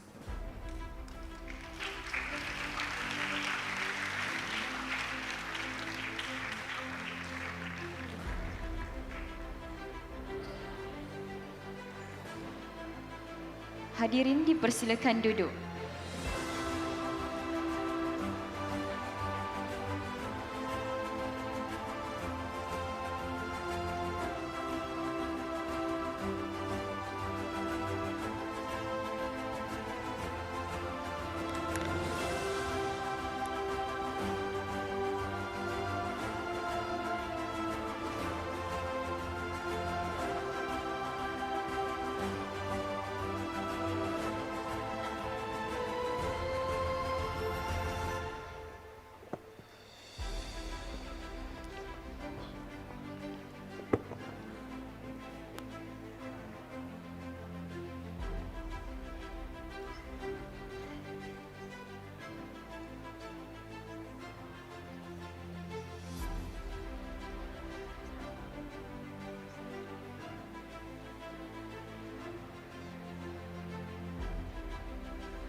Seterusnya, majlis mengalu-alukan kehadiran Miss Tilagavati Velo, Manager Stakeholder Strategi Tenaga Nasional Berhad TNB dan Encik Sanizam Mustafa, Pegawai Green Energy Management TNB Retail Division. Sidang hadirin yang dikasihi sekalian, majlis kita diteruskan lagi dengan menjemput Encik Sanizam Mustafa, Pegawai Green Energy Management TNB Retail Division untuk menyampaikan taklimat. Majlis dengan segala hormatnya mempersilakan.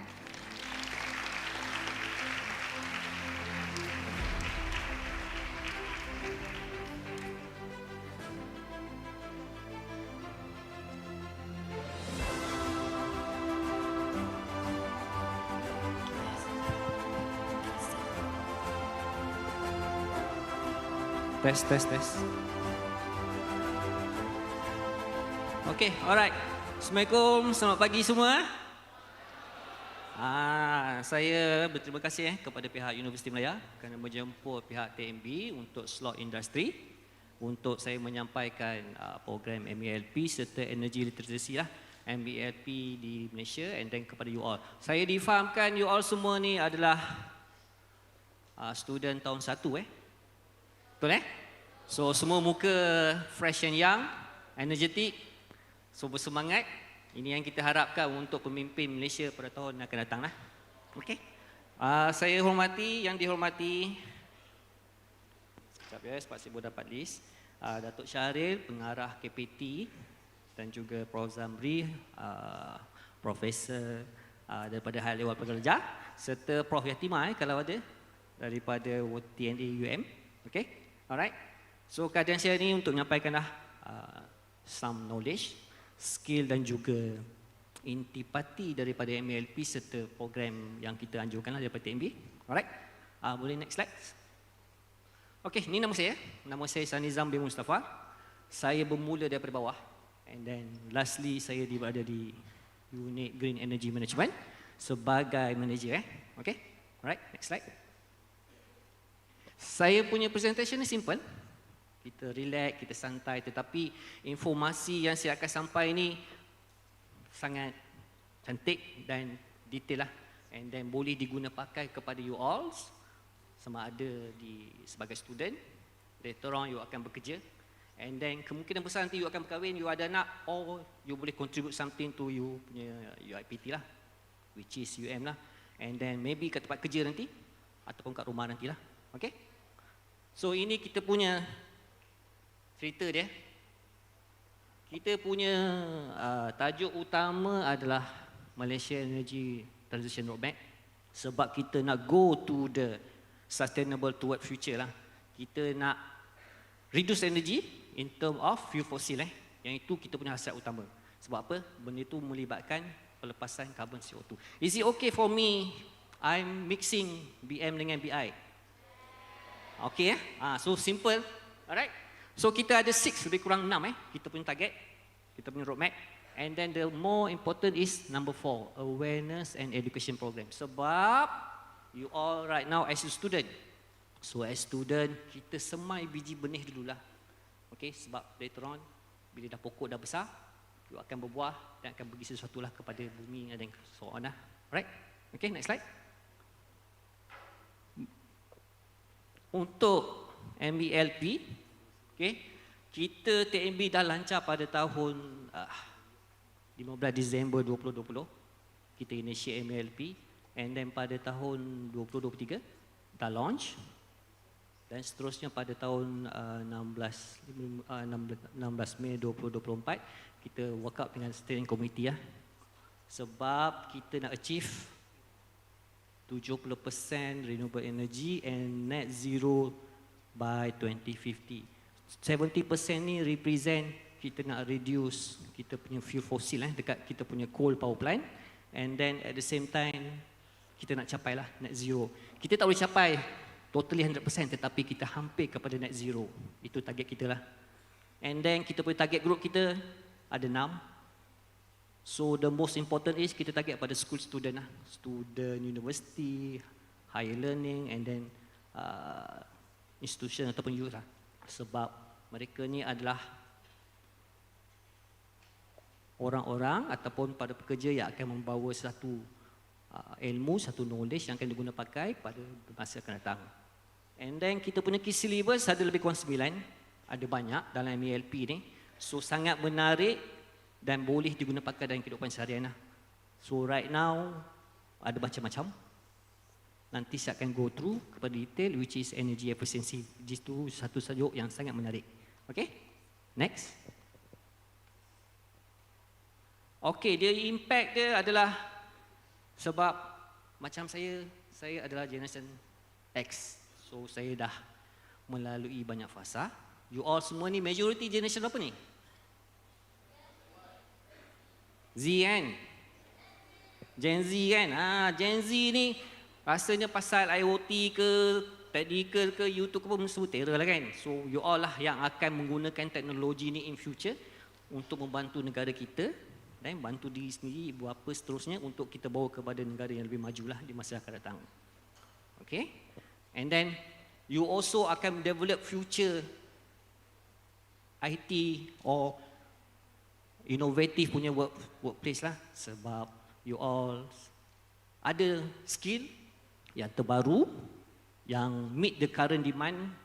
Macam sekarang ni kita involve dengan IoT, teknologi transfer or something yang sangat diperlukan kepada kita punya negara. And then of course by doing that kita punya fuel economic growth akan meningkat lah. Okay, bertambah maju dan memberikan kebaikan kepada kita punya negara. Okay, next slide. Alright, semestinya program MELP ni kita target kepada student seperti yang saya discuss tadi, beritahu you all adalah kita semua daripada akar ubi peringkat bawah, and then everything kita target sini bergantung kepada age, bergantung kepada dia punya knowledge apa yang ada. Kita target adalah kepada desired behavior. Kita nak tukar behavior you all kepada zero knowledge berkenaan dengan energy efficiency kepada yang lebih baru. And then kita target kita energy literacy daripada 69.7% kepada 85% by 2050 untuk behavioral change. Okay, ini yang kita hasratkan lah untuk student-student baru, new intake, especially dekat UM. Okay, next. Ini adalah some program yang kita anjurkan di peringkat organisasi ataupun tempat kerja di serata Malaysia lah. Tak limited tu saja, kita pun introduce kita punya electric vehicle di TMB dan program-program pengenalan all bergantung kepada subjek MELP. Okay, next. Ini adalah salah satu juga forum yang kita anjurkan. Sama ada seminar ataupun forum di serata Malaysia lah. Okay, next. Dan ini juga adalah program-program yang kita anjurkan di peringkat student. Tak semestinya student you all di peringkat universiti, tapi kita involve juga student di peringkat bawahan, kanak-kanak, supaya mereka tahu yang energy literacy ni sangat penting dan kita mau mendidik mereka kepada mereka so that mereka faham apa yang mereka perlu lakukan bila mereka dah dewasa nanti. Okay, next. So buat masa sekarang ada lebih kurang 6 universiti yang menawarkan modul untuk MELP. Antaranya Uni10, UKM, Universiti Kelantan Malaysia, UNIMAP UM dan UTM. So kita akan mempertingkatkan, TMB akan cuba membantu universiti untuk kita go through dan kita akan contribute something lah kepada universiti untuk program MELP. Okay, next. Ini juga antara salah satulah, seperti yang tadi saya bagi tahu ada 9 topik dalam MELP. So salah satunya adalah kita punya gambaran tarif dan juga how celik tenaga untuk penggunaan tenaga yang mampan. Yang ini semua adalah salah satu sampel yang kita buat kepada staff TMB, tetapi boleh juga diguna pakai untuk pada pekerja, pada pelajar, dan kita kebuat activity depends on the kebantungan kepada permintaan sama ada daripada peringkat universiti, sekolah ataupun daripada peringkat organisasi. Alright, okay, next. Okey, sekarang saya akan masuk topik yang sangat menarik. Energy efficiency. Okey, saya nak tahu. Kalau masuk energy efficiency ni, kita nampak you guna electricity wisely or less energy to accomplish the same task at home or at work. Okey? Apa yang beza dengan energy saving? Saya ada goodies siapa dapat jawab soalan nanti. Nanti kasi tanya soalan. Boleh saya tahu apa beza je energy efficiency dengan energy saving? Siapa ada idea? Energy saving pun masuk dia.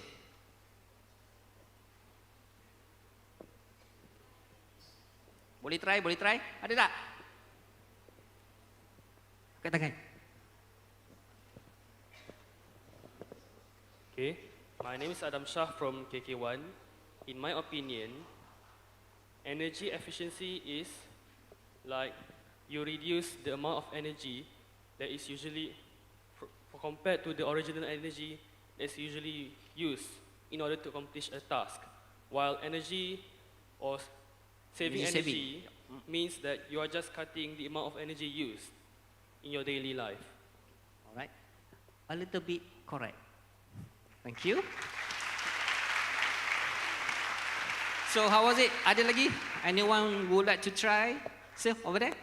Can I have you? Hello. Hi, morning.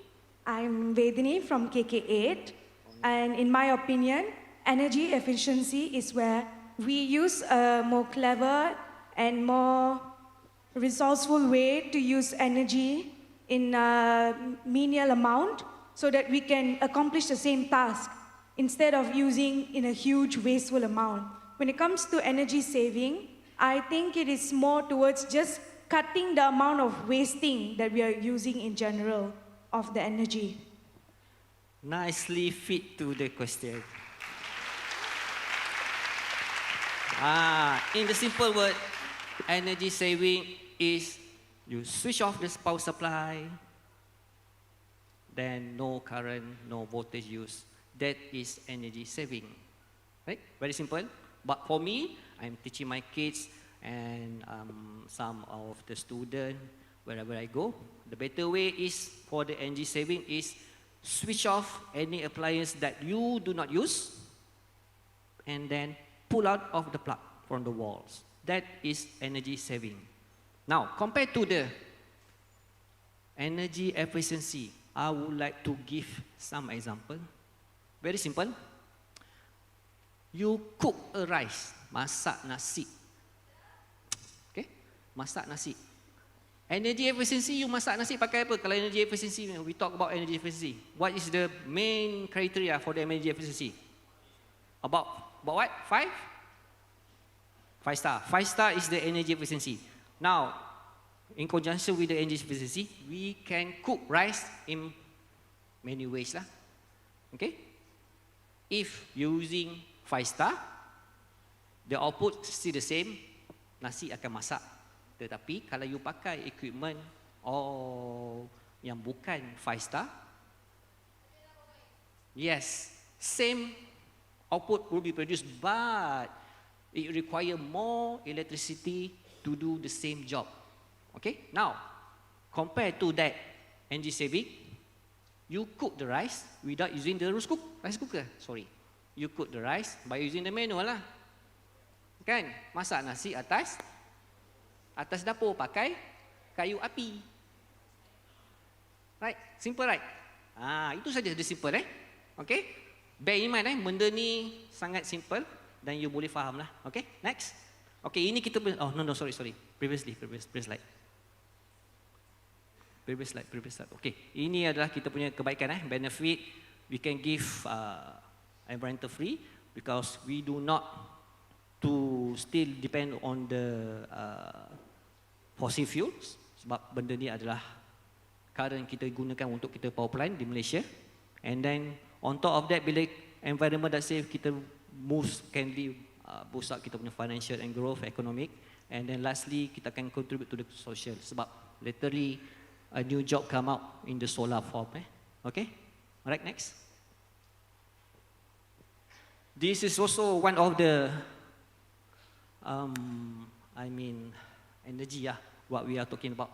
So in TAB currently, kita produce smart meters, and then we also use the apps because the apps will be one of the dominate in future for TMB to deliver the base.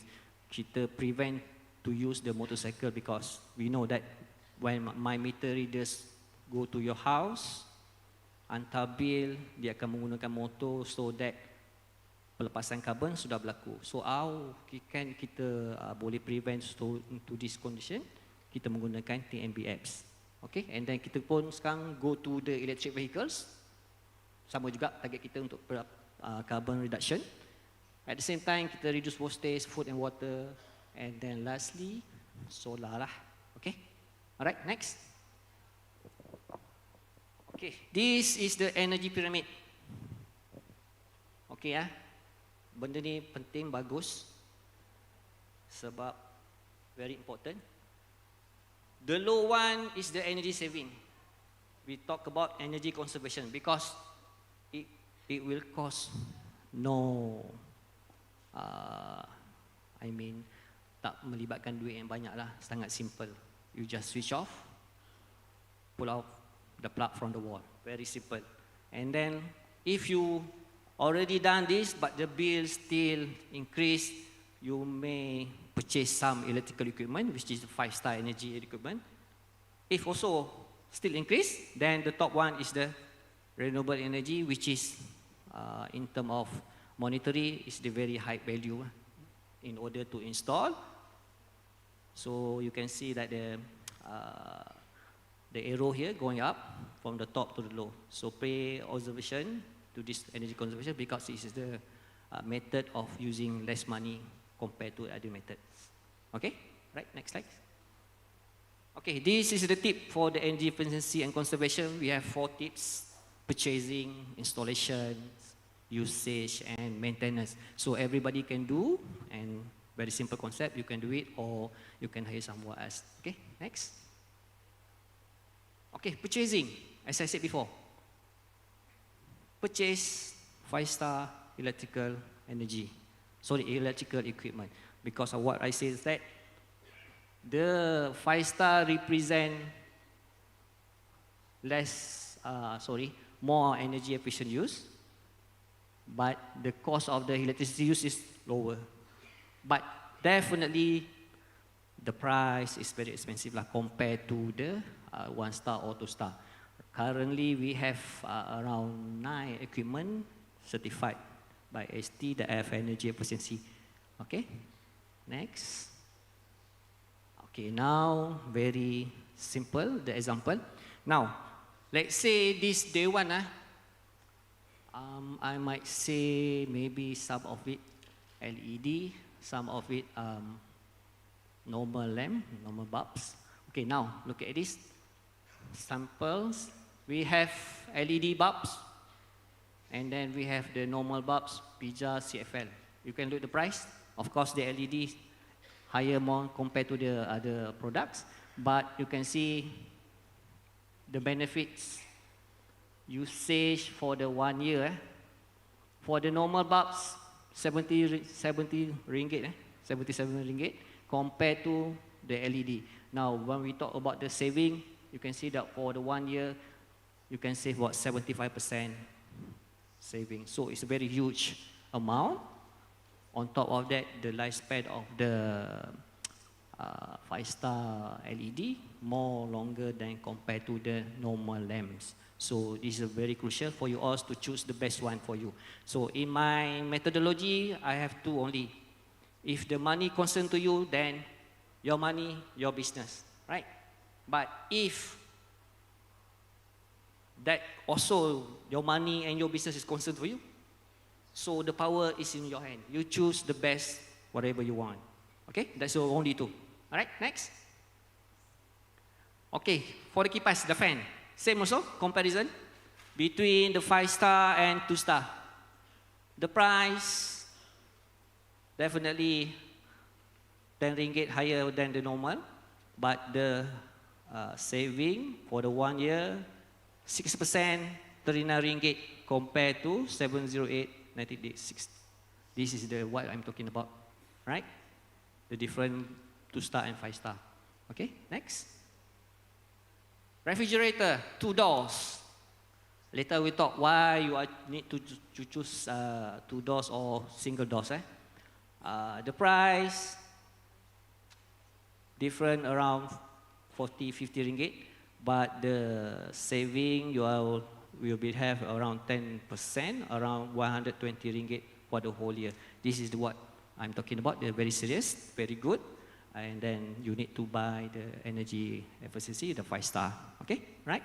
On top of that, if you observe, when you buy the 5-star energy, look at the center of the sticker, you will observe that the sticker mentions how many consumption, the wattage you are using for the whole year. So by dividing 365 days, dividing into 24 hours, you will get 1 hour, how much your consumption you will use. Yeah, sorry. Yes, hourly consumption. From 365, you divide by 24, then you will get the hourly consumptions. That is the normal consumption uses. All right, next. Okay, now the air conditioner.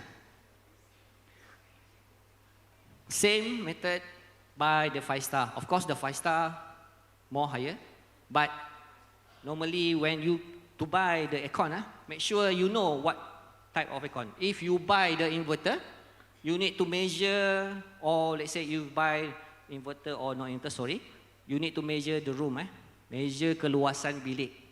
Janganlah contoh you beli 1 HP inverter pasang dekat sini, install here. What will happen? Pardon?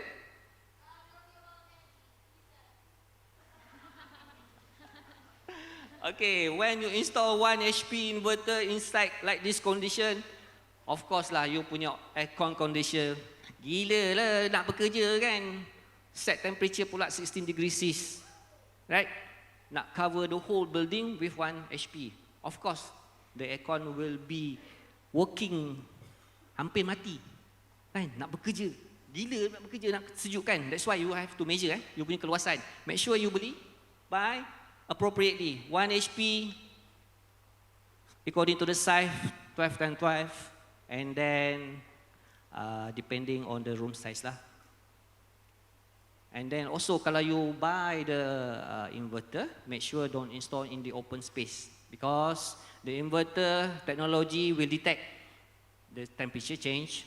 If the set temperature will not achieve, the motor will keep on running, because open space, the cold air will travel all the way throughout the open space, so that the compressor will not get the set temperature, and then they will keep running. That's represent equally to the normal air conditioner, which is tak bagus lah. So make sure you kalau beli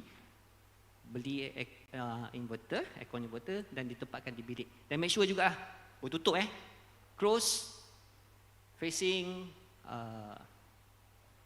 di tempat yang sesuai, and then install thick curtain lah, sebab kita nak prevent. Dan kalau boleh all the lubang-lubang tu tutup lah, so that udara sejuk tak keluar. Alright, next. Okay, refrigerator. If you buy the refrigerator, make sure the spacing around the refrigerator is sufficient for that heat untuk exit from the refrigerator, senang. So kalau design to compact the refrigerator, akan menyebabkan suhu panas lah. So I want to know apa beza kalau beli satu peti sejuk 1 door compared to 2 doors? What happen? Ada siapa jawapan? Tak apa, saya bagi tahu sebab masa tak cukup. Kalau you buy 1 door, the most temperature use, the most energy use adalah dekat belah freeze. Sebab bila you open the 1 door, harbor, the cold harbor akan keluar banyak. So bila you tutup, set temperature dalam tu bukan lagi, let's say kata kosong, buka, you tutup balik, It's not 0, or maybe sudah +2 or +3. So what happen? Compressor will trigger the temperature, then we'll do the analysis untuk bekerja top up the baik temperature. But if you buy the two doors, normally kita akan open yang bawah, kita tak open yang atas. So energy saving sudah berlaku kat situ lah. Tak ada berlaku udara sejuk yang keluar dengan banyak dekat belah atas. So make sure kalau beli, find the banyak pintu lah, the more proper way. Alright? Okay, next. Okay, show you installation of the equipment done by the competent person. You can hire them. Okay, right? Next.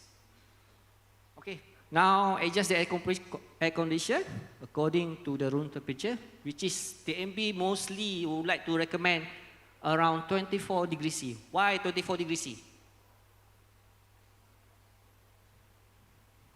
Yes?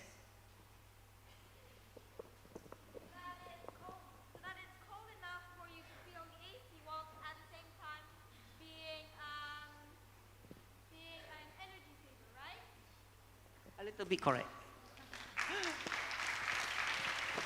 Okay, if you buy the aircon, kalau you guna aircon, you set temperature 16 degrees C, memanglah sedap, memanglah sejuk. Tapi later on, apa buat? Tarik selimut sebab sejuk.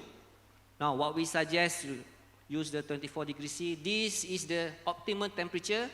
You can sleep for the whole night without you pull out the blanket lah. So, itulah suhu yang sangat sesuai untuk body tidur. Tetapi, of course, it's true. It will take time to get the temperature, the best. Tapi, like I said before, if that your money, your property, your money, your business, then it's okay. You can set the temperature 16 degrees C. But if you're concerned about the energy saving, then why not using the 24 degrees C? Okay, make sure kalau install the aircon, use the aircon. Make sure also the fan do not switching up, because if you switching the aircon and also the fan, the what I call the airflow, the cold and hot air will be disturbed, so that the aircon will not get the set temperature, and then will cost longer time to the room temperature to get the set temperature. Okay, and then use timer lah kalau boleh, set in the morning 4 to 5 p.m. 4 to 5 a.m. because on that time normally the temperature outside already drop, so you can have a very good condition ambient temperature. Okay, next. Okay, the refrigerator, make sure you properly susun all the storage kat dalam peti sejuk, sebab kita nak perolahan udara flow cantik dalam setiap condition lah. Kalau you letak sumbat masuk semua tak proper susun, boleh sejuk tetapi takes time and then will cost more energy. Alright, and then set juga temperature 5 degrees C untuk refrigerator and then -5 degrees C untuk freezer sides. Alright, okay, next. And also television. Okay, avoid leaving all the standby modes. Kalau you charge handphone, right now handphone fully charged around 1 hour. So then I would like to suggest don't charge your handphone ketika tidur lah, during the sleep, because it will help TMB grow lah. Kita akan dapat revenue banyak, tetapi at the same time you use more energy. Sebab apa? 1 jam sudah full charge. The remaining 9 hours bagi pada TMB lah. Okay? And then avoid using metal containers when using the oven, because dekat sini metal container akan counteract dengan microwave yang kita guna pakai di dalam oven untuk tujuan pemanasan. Okay? Boleh berbahaya lah kepada microwave tersebut dan boleh menggunakan kebakaran ataupun letupan. Right, next. Okay, maintenance. Maintenance you can do it by your own self. Kalau ada skill, ada knowledge, boleh dilakukan sendiri. Or if you do not require that, you can hire the competent person to do the such maintenance. Okay. And also, for the refrigerator, make sure the seals around the door. Make sure the seal around the door. Okay, tak ada rosak, tak ada apa-apa. Sebab bila the seal around the door rosak, udara sejuk will exit through the seal and then menyebabkan penggunaan tenaga yang banyak sebab set temperature sudah berubah. Okay, right, next. Okay, this is the one of the small steps that you can do in home. Yes, of course. Use the LED, set temperature 34. Jemur you punya pakaian dekat luar. Susun atur, beli peralatan 5 star, tutup switch, tak digunakan. Mandi guna the water heater, tak payah mandi lama-lama, mandi sekejap saja sebab kita mandi purposely hanya untuk bersihkan badan. Tak payahlah mandi pakai water heater ni sampai 1 jam, 2 jam sebab that will consume more energy. And then use when you wash your clothes, full loaded washing machine so that to save energy. Okay, next.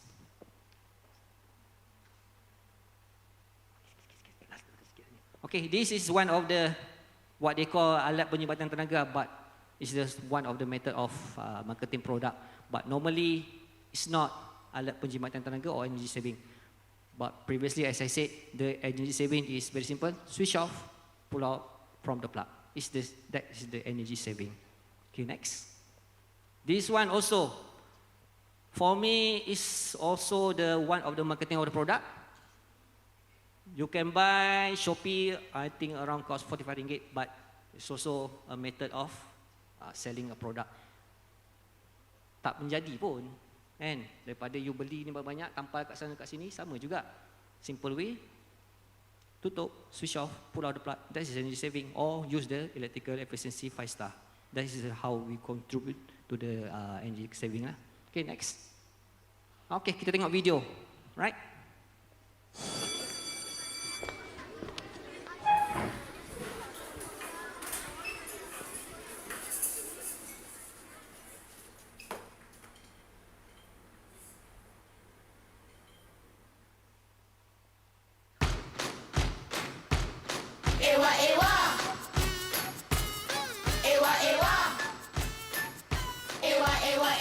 Ewa kawan, ewa cikgu. Bila keluar kelas, tutup kipas dulu. Ewa ayah, ewa ibu. Bila siang hari, tak perlulah lampu. Ewa jangan ambil muda. Ewa jangan kita reka. Ewa jangan ambil muda. Ewa jangan kita reka. Lepas cek online atau buat kerja, janganlah lupa padamkan komputer. Bila rasa panas, naik aircon pun boleh, tapi guna suhu optimum yang terbaik. Bila pergi kedai, beli barang elektrik, pilih yang cekap tenaga 5 bintang ya cik. Jangan ambil muda. Ewa jangan kita reka. Ewa jangan ambil muda. Ewa jangan kita reka. Bila basuh baju, jangan sikit-sikit. Pakai air sejuk, kan jimat elektrik. Guna lampu spotlight dengan sensor gerak. Boom, boom, bukan senang nampak. Bila gosok baju, buat semua sekali. Elakkan membazir, selamatkan bumi. Jom jimat tenaga. Ewa sayang bumi kita. Ewa jom jimat tenaga. Jom jimatlah. Ewa sayang bumi kita. Ewa. Alright. Very simple.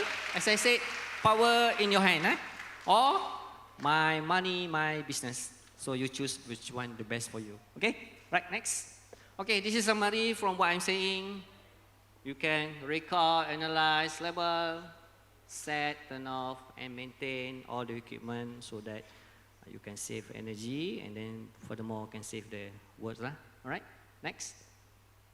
Okay, this is how your roles. Your roles, what I'm saying about. Your roles, particularly, you can educate and share knowledge. Okay, maybe adult nanti you boleh share atau masuk bekerja. And then you can lead by example because you are going to the one of the working adults laterly. And then advocate for the energy education so you can share any about energy.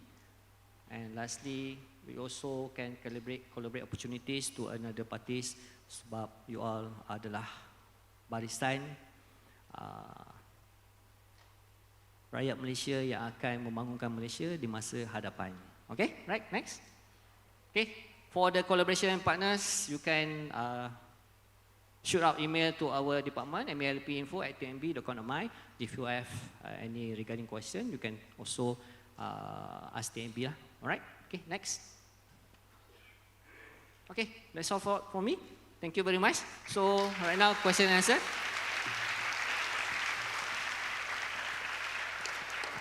Terima kasih diucapkan kepada Encik Sanizam Mustafa atas taklimat yang disampaikan sebentar tadi. Dengan ini, majlis menjemput barisan tetamu kehormat untuk meninggalkan majlis.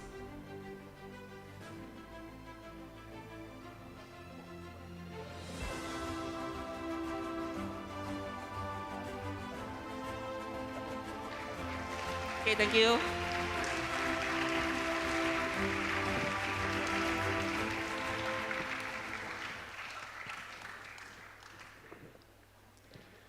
Seterusnya, majlis mengalu-alukan kehadiran yang berusaha Dr. Surveyor Hasniyati Hamzah, Pengarah Pusat Kebolehpasaran Graduan dan Kerjaya Jabatan Hal Ehwal Pelajar Universiti Malaya.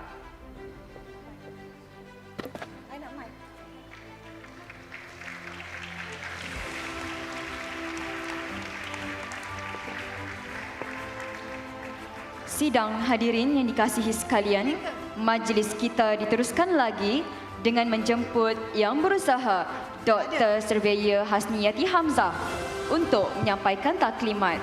Majlis dengan segala hormatnya mempersilakan. Okay, how are you? Penat? Mengantuk? Lapar?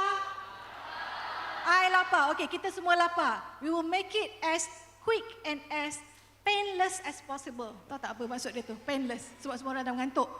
Okay, but first of all, kita nak energize. Kita nak energize. Boleh tak semua orang spotting? Tepuk belakang you. Well done me.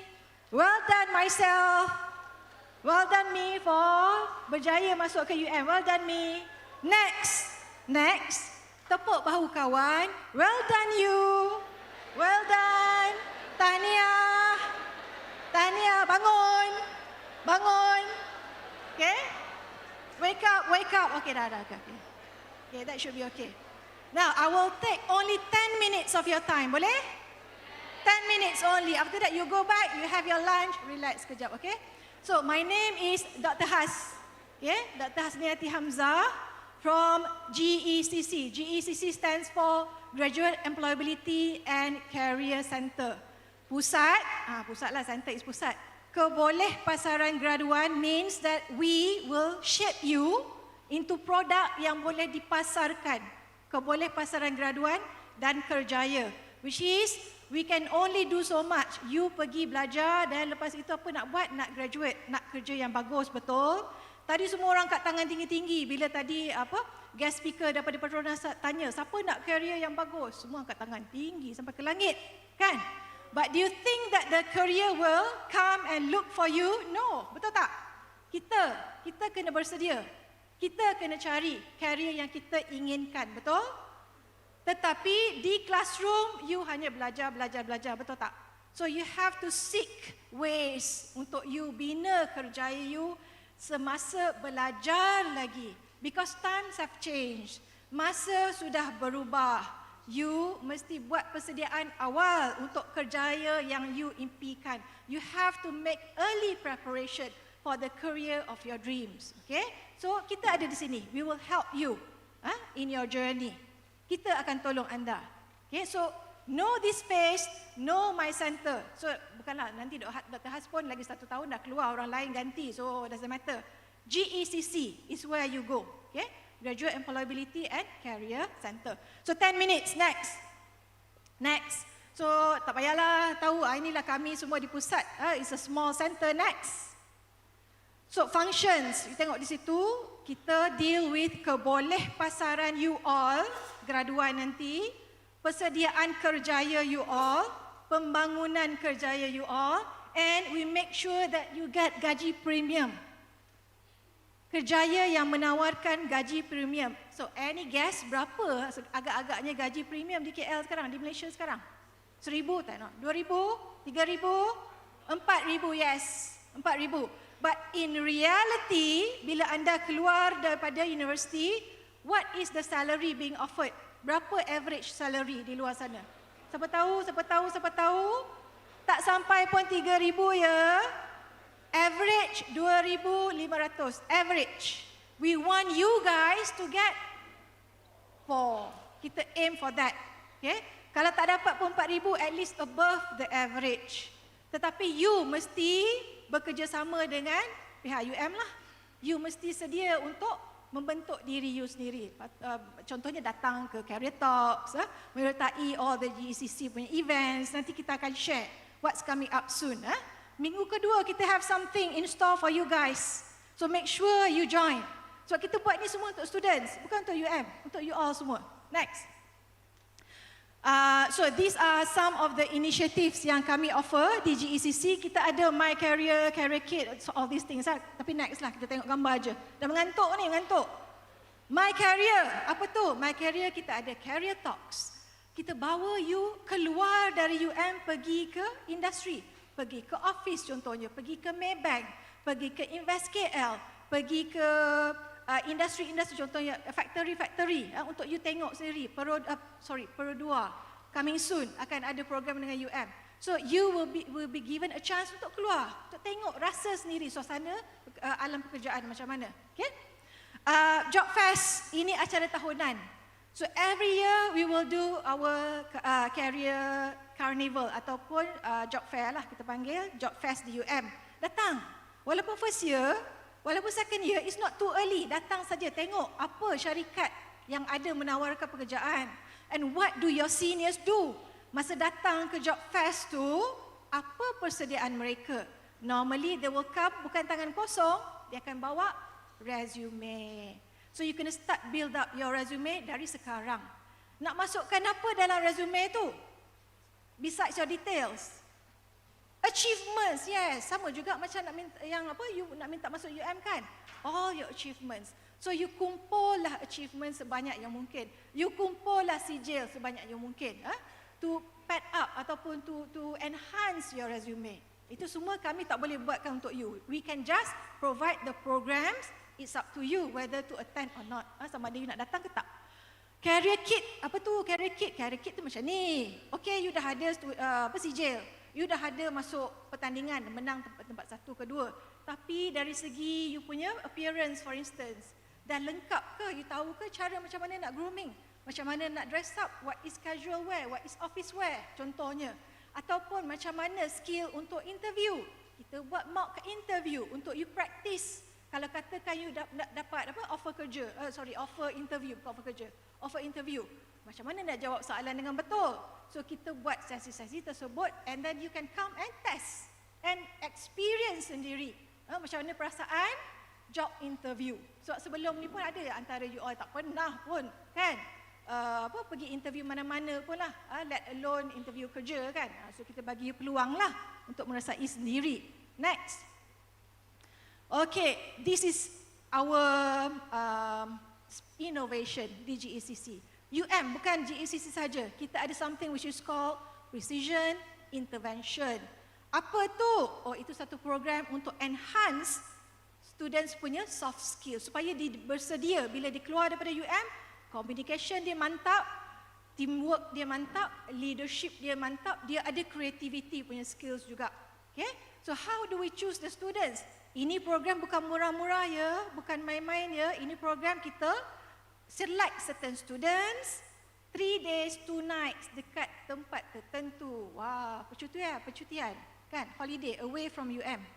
Kita pernah pergi ke PD, kita pernah pergi ke Melaka, kita pernah pergi ke Janda Baik ke Bentong sama ada di luar UM untuk program ni 3 hari 2 malam. Paid vacation untuk kita enhance you punya skills tersebut. Macam mana cara saya nak join ni? Kan? Interested to know not? Paid vacation mah tak nak ke kan? Nanti you buat my CPP supaya kami boleh ukur you punya skills tadi tu dan kita select student-student yang memenuhi kriteria. Okay, so these are for selected students. I will show you nanti later on. Namanya my CPP. The test is called my CPP. Nanti akan tunjuk you macam mana cara nak pergi ke test tersebut. Then untuk students yang dah bergraduan masih belum dapat kerja, adakah UM let go, tidak menolong? No, kita akan tolong juga. Kita ada what is called GUT, Graduate Upskilling Program. So lepas dapat surat sanad, lepas konvo, tak dapat kerja, datang balik ke UM, kita tolong you. Kita bagi you Power BI contohnya. Kita bagi you training untuk Excel contohnya. Kita bagi you few lah other courses yang you boleh. UI UX pun, UI UX nama dia, UI UX untuk FSKTM, untuk komputer lah. Ada juga kita bagikan.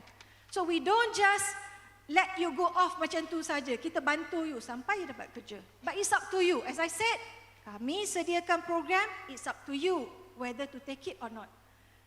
Kita ada something which is called job on campus. Tadi pagi Prof Zamri ada sebut kan, JOC. JOC ni bagus. Siapa dalam Dewan ni JOC, angkat tangan? Tu nampak tu, itu depan sikit, depan sikit, depan sikit. Ini JOC nama dia. Dia bukan manusia biasa. Dia adalah JOC, no. Dia ni adalah students. Students yang mana dia buat part time on campus. Kita bayar dia. Macam mana cara saya nak buat kerja part time on campus ni? Kita tengok ada iklan nanti daripada fakulti-fakulti ataupun dari pusat-pusat. Kita kena sentiasa alert. Bila ada saja vacancy untuk JOC, you apply. Nanti kita akan luluskan, you akan dapatlah duit tu. Dan juga more valuable daripada duit ialah pengalaman, betul tak? You kenal ramai orang, you boleh bersama dengan VC, you boleh bersama dengan pengarah-pengarah. Itu dia sebenarnya kenapa kita nak promote JOC. Okay, next. Okay, so tengok sini apa yang terjadi dekat UM. Most of you 3.5 years, angkat tangan 3.5 years punya program. 3 tahun setengah. Ada yang tak tahu pun. Tak apa, ada yang 4 years punya program. Oh, ramai 4 years. Okay, so either 3.5, 4 years, ada yang 3 tahun tapi jarang. Okay, so kita assume you berada di UM setahun, 2 tahun, and then your final year. Ya, tahun ketiga and tahun keempat lah. Okay, final year. Apa selepas tu? Apa selepas graduation? Next. Nak kerja best tadi kan? Nak kerja best, semua orang angkat tangan. Nak kerja dalam suasana yang dapat gaji yang tinggi, yang selesa, yang fleksibel dan sebagainya. You have to plan. Mesti rancang you punya kerjaya dari sekarang, dari first year. Failing to plan is planning to fail. Anyone from Faculty of Built Environment, Fakulti Alam Bina student ada tak dalam ni? Ui, tak ada seorang pun, cannot be. Tak mengaku ke? Tu, atas. Fakulti Alam Bina, ada tahu ini. Ini adalah planners, urban planners punya mantra. Dia buat town planning. So dia kata failing to plan is planning to fail. Boleh angkat tangan tak siapa yang dah ada LinkedIn account? LinkedIn. LinkedIn angkat tangan lagi. 10%, no 5% saja dalam hall ni ada LinkedIn. Good job. Siapa yang dah ada LinkedIn, tepuk bahu lagi sekali. Bagus. Bagusnya saya, very very good. Yang tak ada, balik hari ni buat create account LinkedIn. Okay, tanya kawan-kawan apa LinkedIn tu. Mesti ada. It's not just for your career tapi juga untuk for your studies. Itulah caranya you nak tahu lebih lanjut tentang bidang you. Next. Inilah dia. Ini yang kita sangat proud. This is the model. Model yang kita nak apply kepada semua students dari first year, second year, final year upon graduation. Kita nak you mencapai GE tu. UM mencapai GE yang bagus. Jadi untuk first year kita dah ada planning untuk you. Apa yang nak buat masa first year. So what do you do in your first year? Next. Oh, tak ada kat sini. Tak ada. First year is the time for discovery. Untuk you discover new things. Discover UM. Discover center ini, center itu. We are GECC. Kami pusat kerjaya. This morning ada Dr. Syakirin. Dia pusat keusahawanan dan pembangunan pelajar. You nak buat apa? Prototype apa, you pergi kat Dr. Syak. Oh, ada lagi pusat lain dalam UM ni. Oh, ada lagi research facilities yang saya boleh gunakan contohnya. So discover during your first year. Second year, explore more. Discovery during first year, kami tolong you tunjuklah tangan. Okay, ini buat ini, buat ini. Second year, explore sendiri. Explore. Third year, you kena engage dah. You kena pergi keluar. You kena pergi industri. You kena start calling up people. You kena start tahu apa you nak buat masa internship. Engage. Tahun final, bila dah keluar, is placement. Bila dah keluar placement, kita letakkan you dalam industri. So the model just now is known as deep model. You are in the phase of discovery. kena discover, kena ambil tahu apa yang berlaku di fakulti dan di luar fakulti. Luar fakulti maksudnya HEP dan juga di luar lah, maknanya outside the news. Okay, next. Ini. Nak pergi jalan tak tadi? 3 days 2 nights. Ni caranya untuk UM ukur you. So, masa. Okay, good. Tak apa. Ini je. If there's something that you have to do today, buat ini. Buat my CPP, okay? Buat ni. By today, buat ni. My CPP. Sebab kita nak test you. Kita nak result secepat mungkin. Sebab kami akan bawa students ni pada 10 hari bulan 11. That's the date untuk kita punya KCOM. Dia ada 3, KCOM, LIT dengan MATD, 3 program. Kita buat serentak tahun ni di Port Dickson, di PD. Do this by today. Kita nak result secepat mungkin supaya kita boleh buat selection. Next. My next petang ni, tak payah nak elaborate. Petang ni you ada session dengan Talent Corp. Talent Corp akan memperkenalkan my next. Ini, make sure you go to our website. Semua information yang I dah cakap tadi ada di career kit. Nama dia First Year Career Kit. Pergi ke website gecc.um.edu.my ataupun you can just Google GECC UM. You akan jumpa our website. Next. Tengok video 2 minit je, 1 minit setengah. Okay, boleh sekejap je. Ke tak boleh? Video. Boleh play video tak? Kau tak boleh. Okay, tak apa. Forget it. Nanti later on boleh. Okay. Minggu kedua, bermula daripada 14 hari bulan Oktober, kita buat ini, Career Deep Dive Month. 1 bulan. Semua tu adalah acara kerjaya saja. We will hold career development programs. We will hold talks. We will organize industry visits. At the end of it, we will do the precision intervention tu, the MyCPP yang visit 3 days 2 nights tu. So make sure, don't miss it. Kita akan ada programs yang mana you can scan that for the schedule, for the daily schedule. Ataupun pergi ke website GECC. Last slide. So this one is our social media. Follow us. Ini gambar dekat PD early this year. Okay, you can be on this raft for the precision intervention. Best kan? 3 hari 2 malam. So scan this untuk follow our IG. Take photos of you all, tag us. Boleh? Tag kita. Take photo of you all, tag us. Okay? um.gecc. So with that, thank you very much. Okay, that's all. Okay? Terima kasih diucapkan kepada Yang Berusaha Dr. Surveyor Hasniyati Hamzah atas taklimat yang disampaikan sebentar tadi. Dengan ini, majlis menjemput Yang Berusaha Dr. Surveyor Hasniyati Hamzah untuk meninggalkan majlis.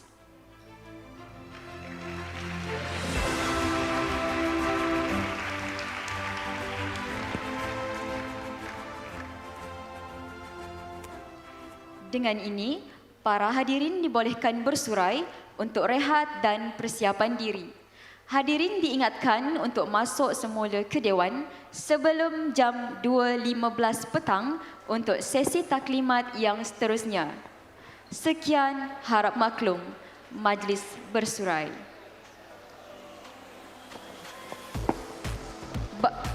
Baiklah, kita akan keluarkan pelajar baharu mengikut kolej kediaman yang bakal saya sebutkan sebentar lagi.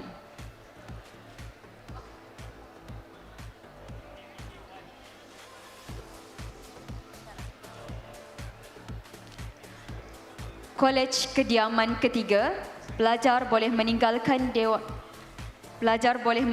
dewan dalam keadaan teratur.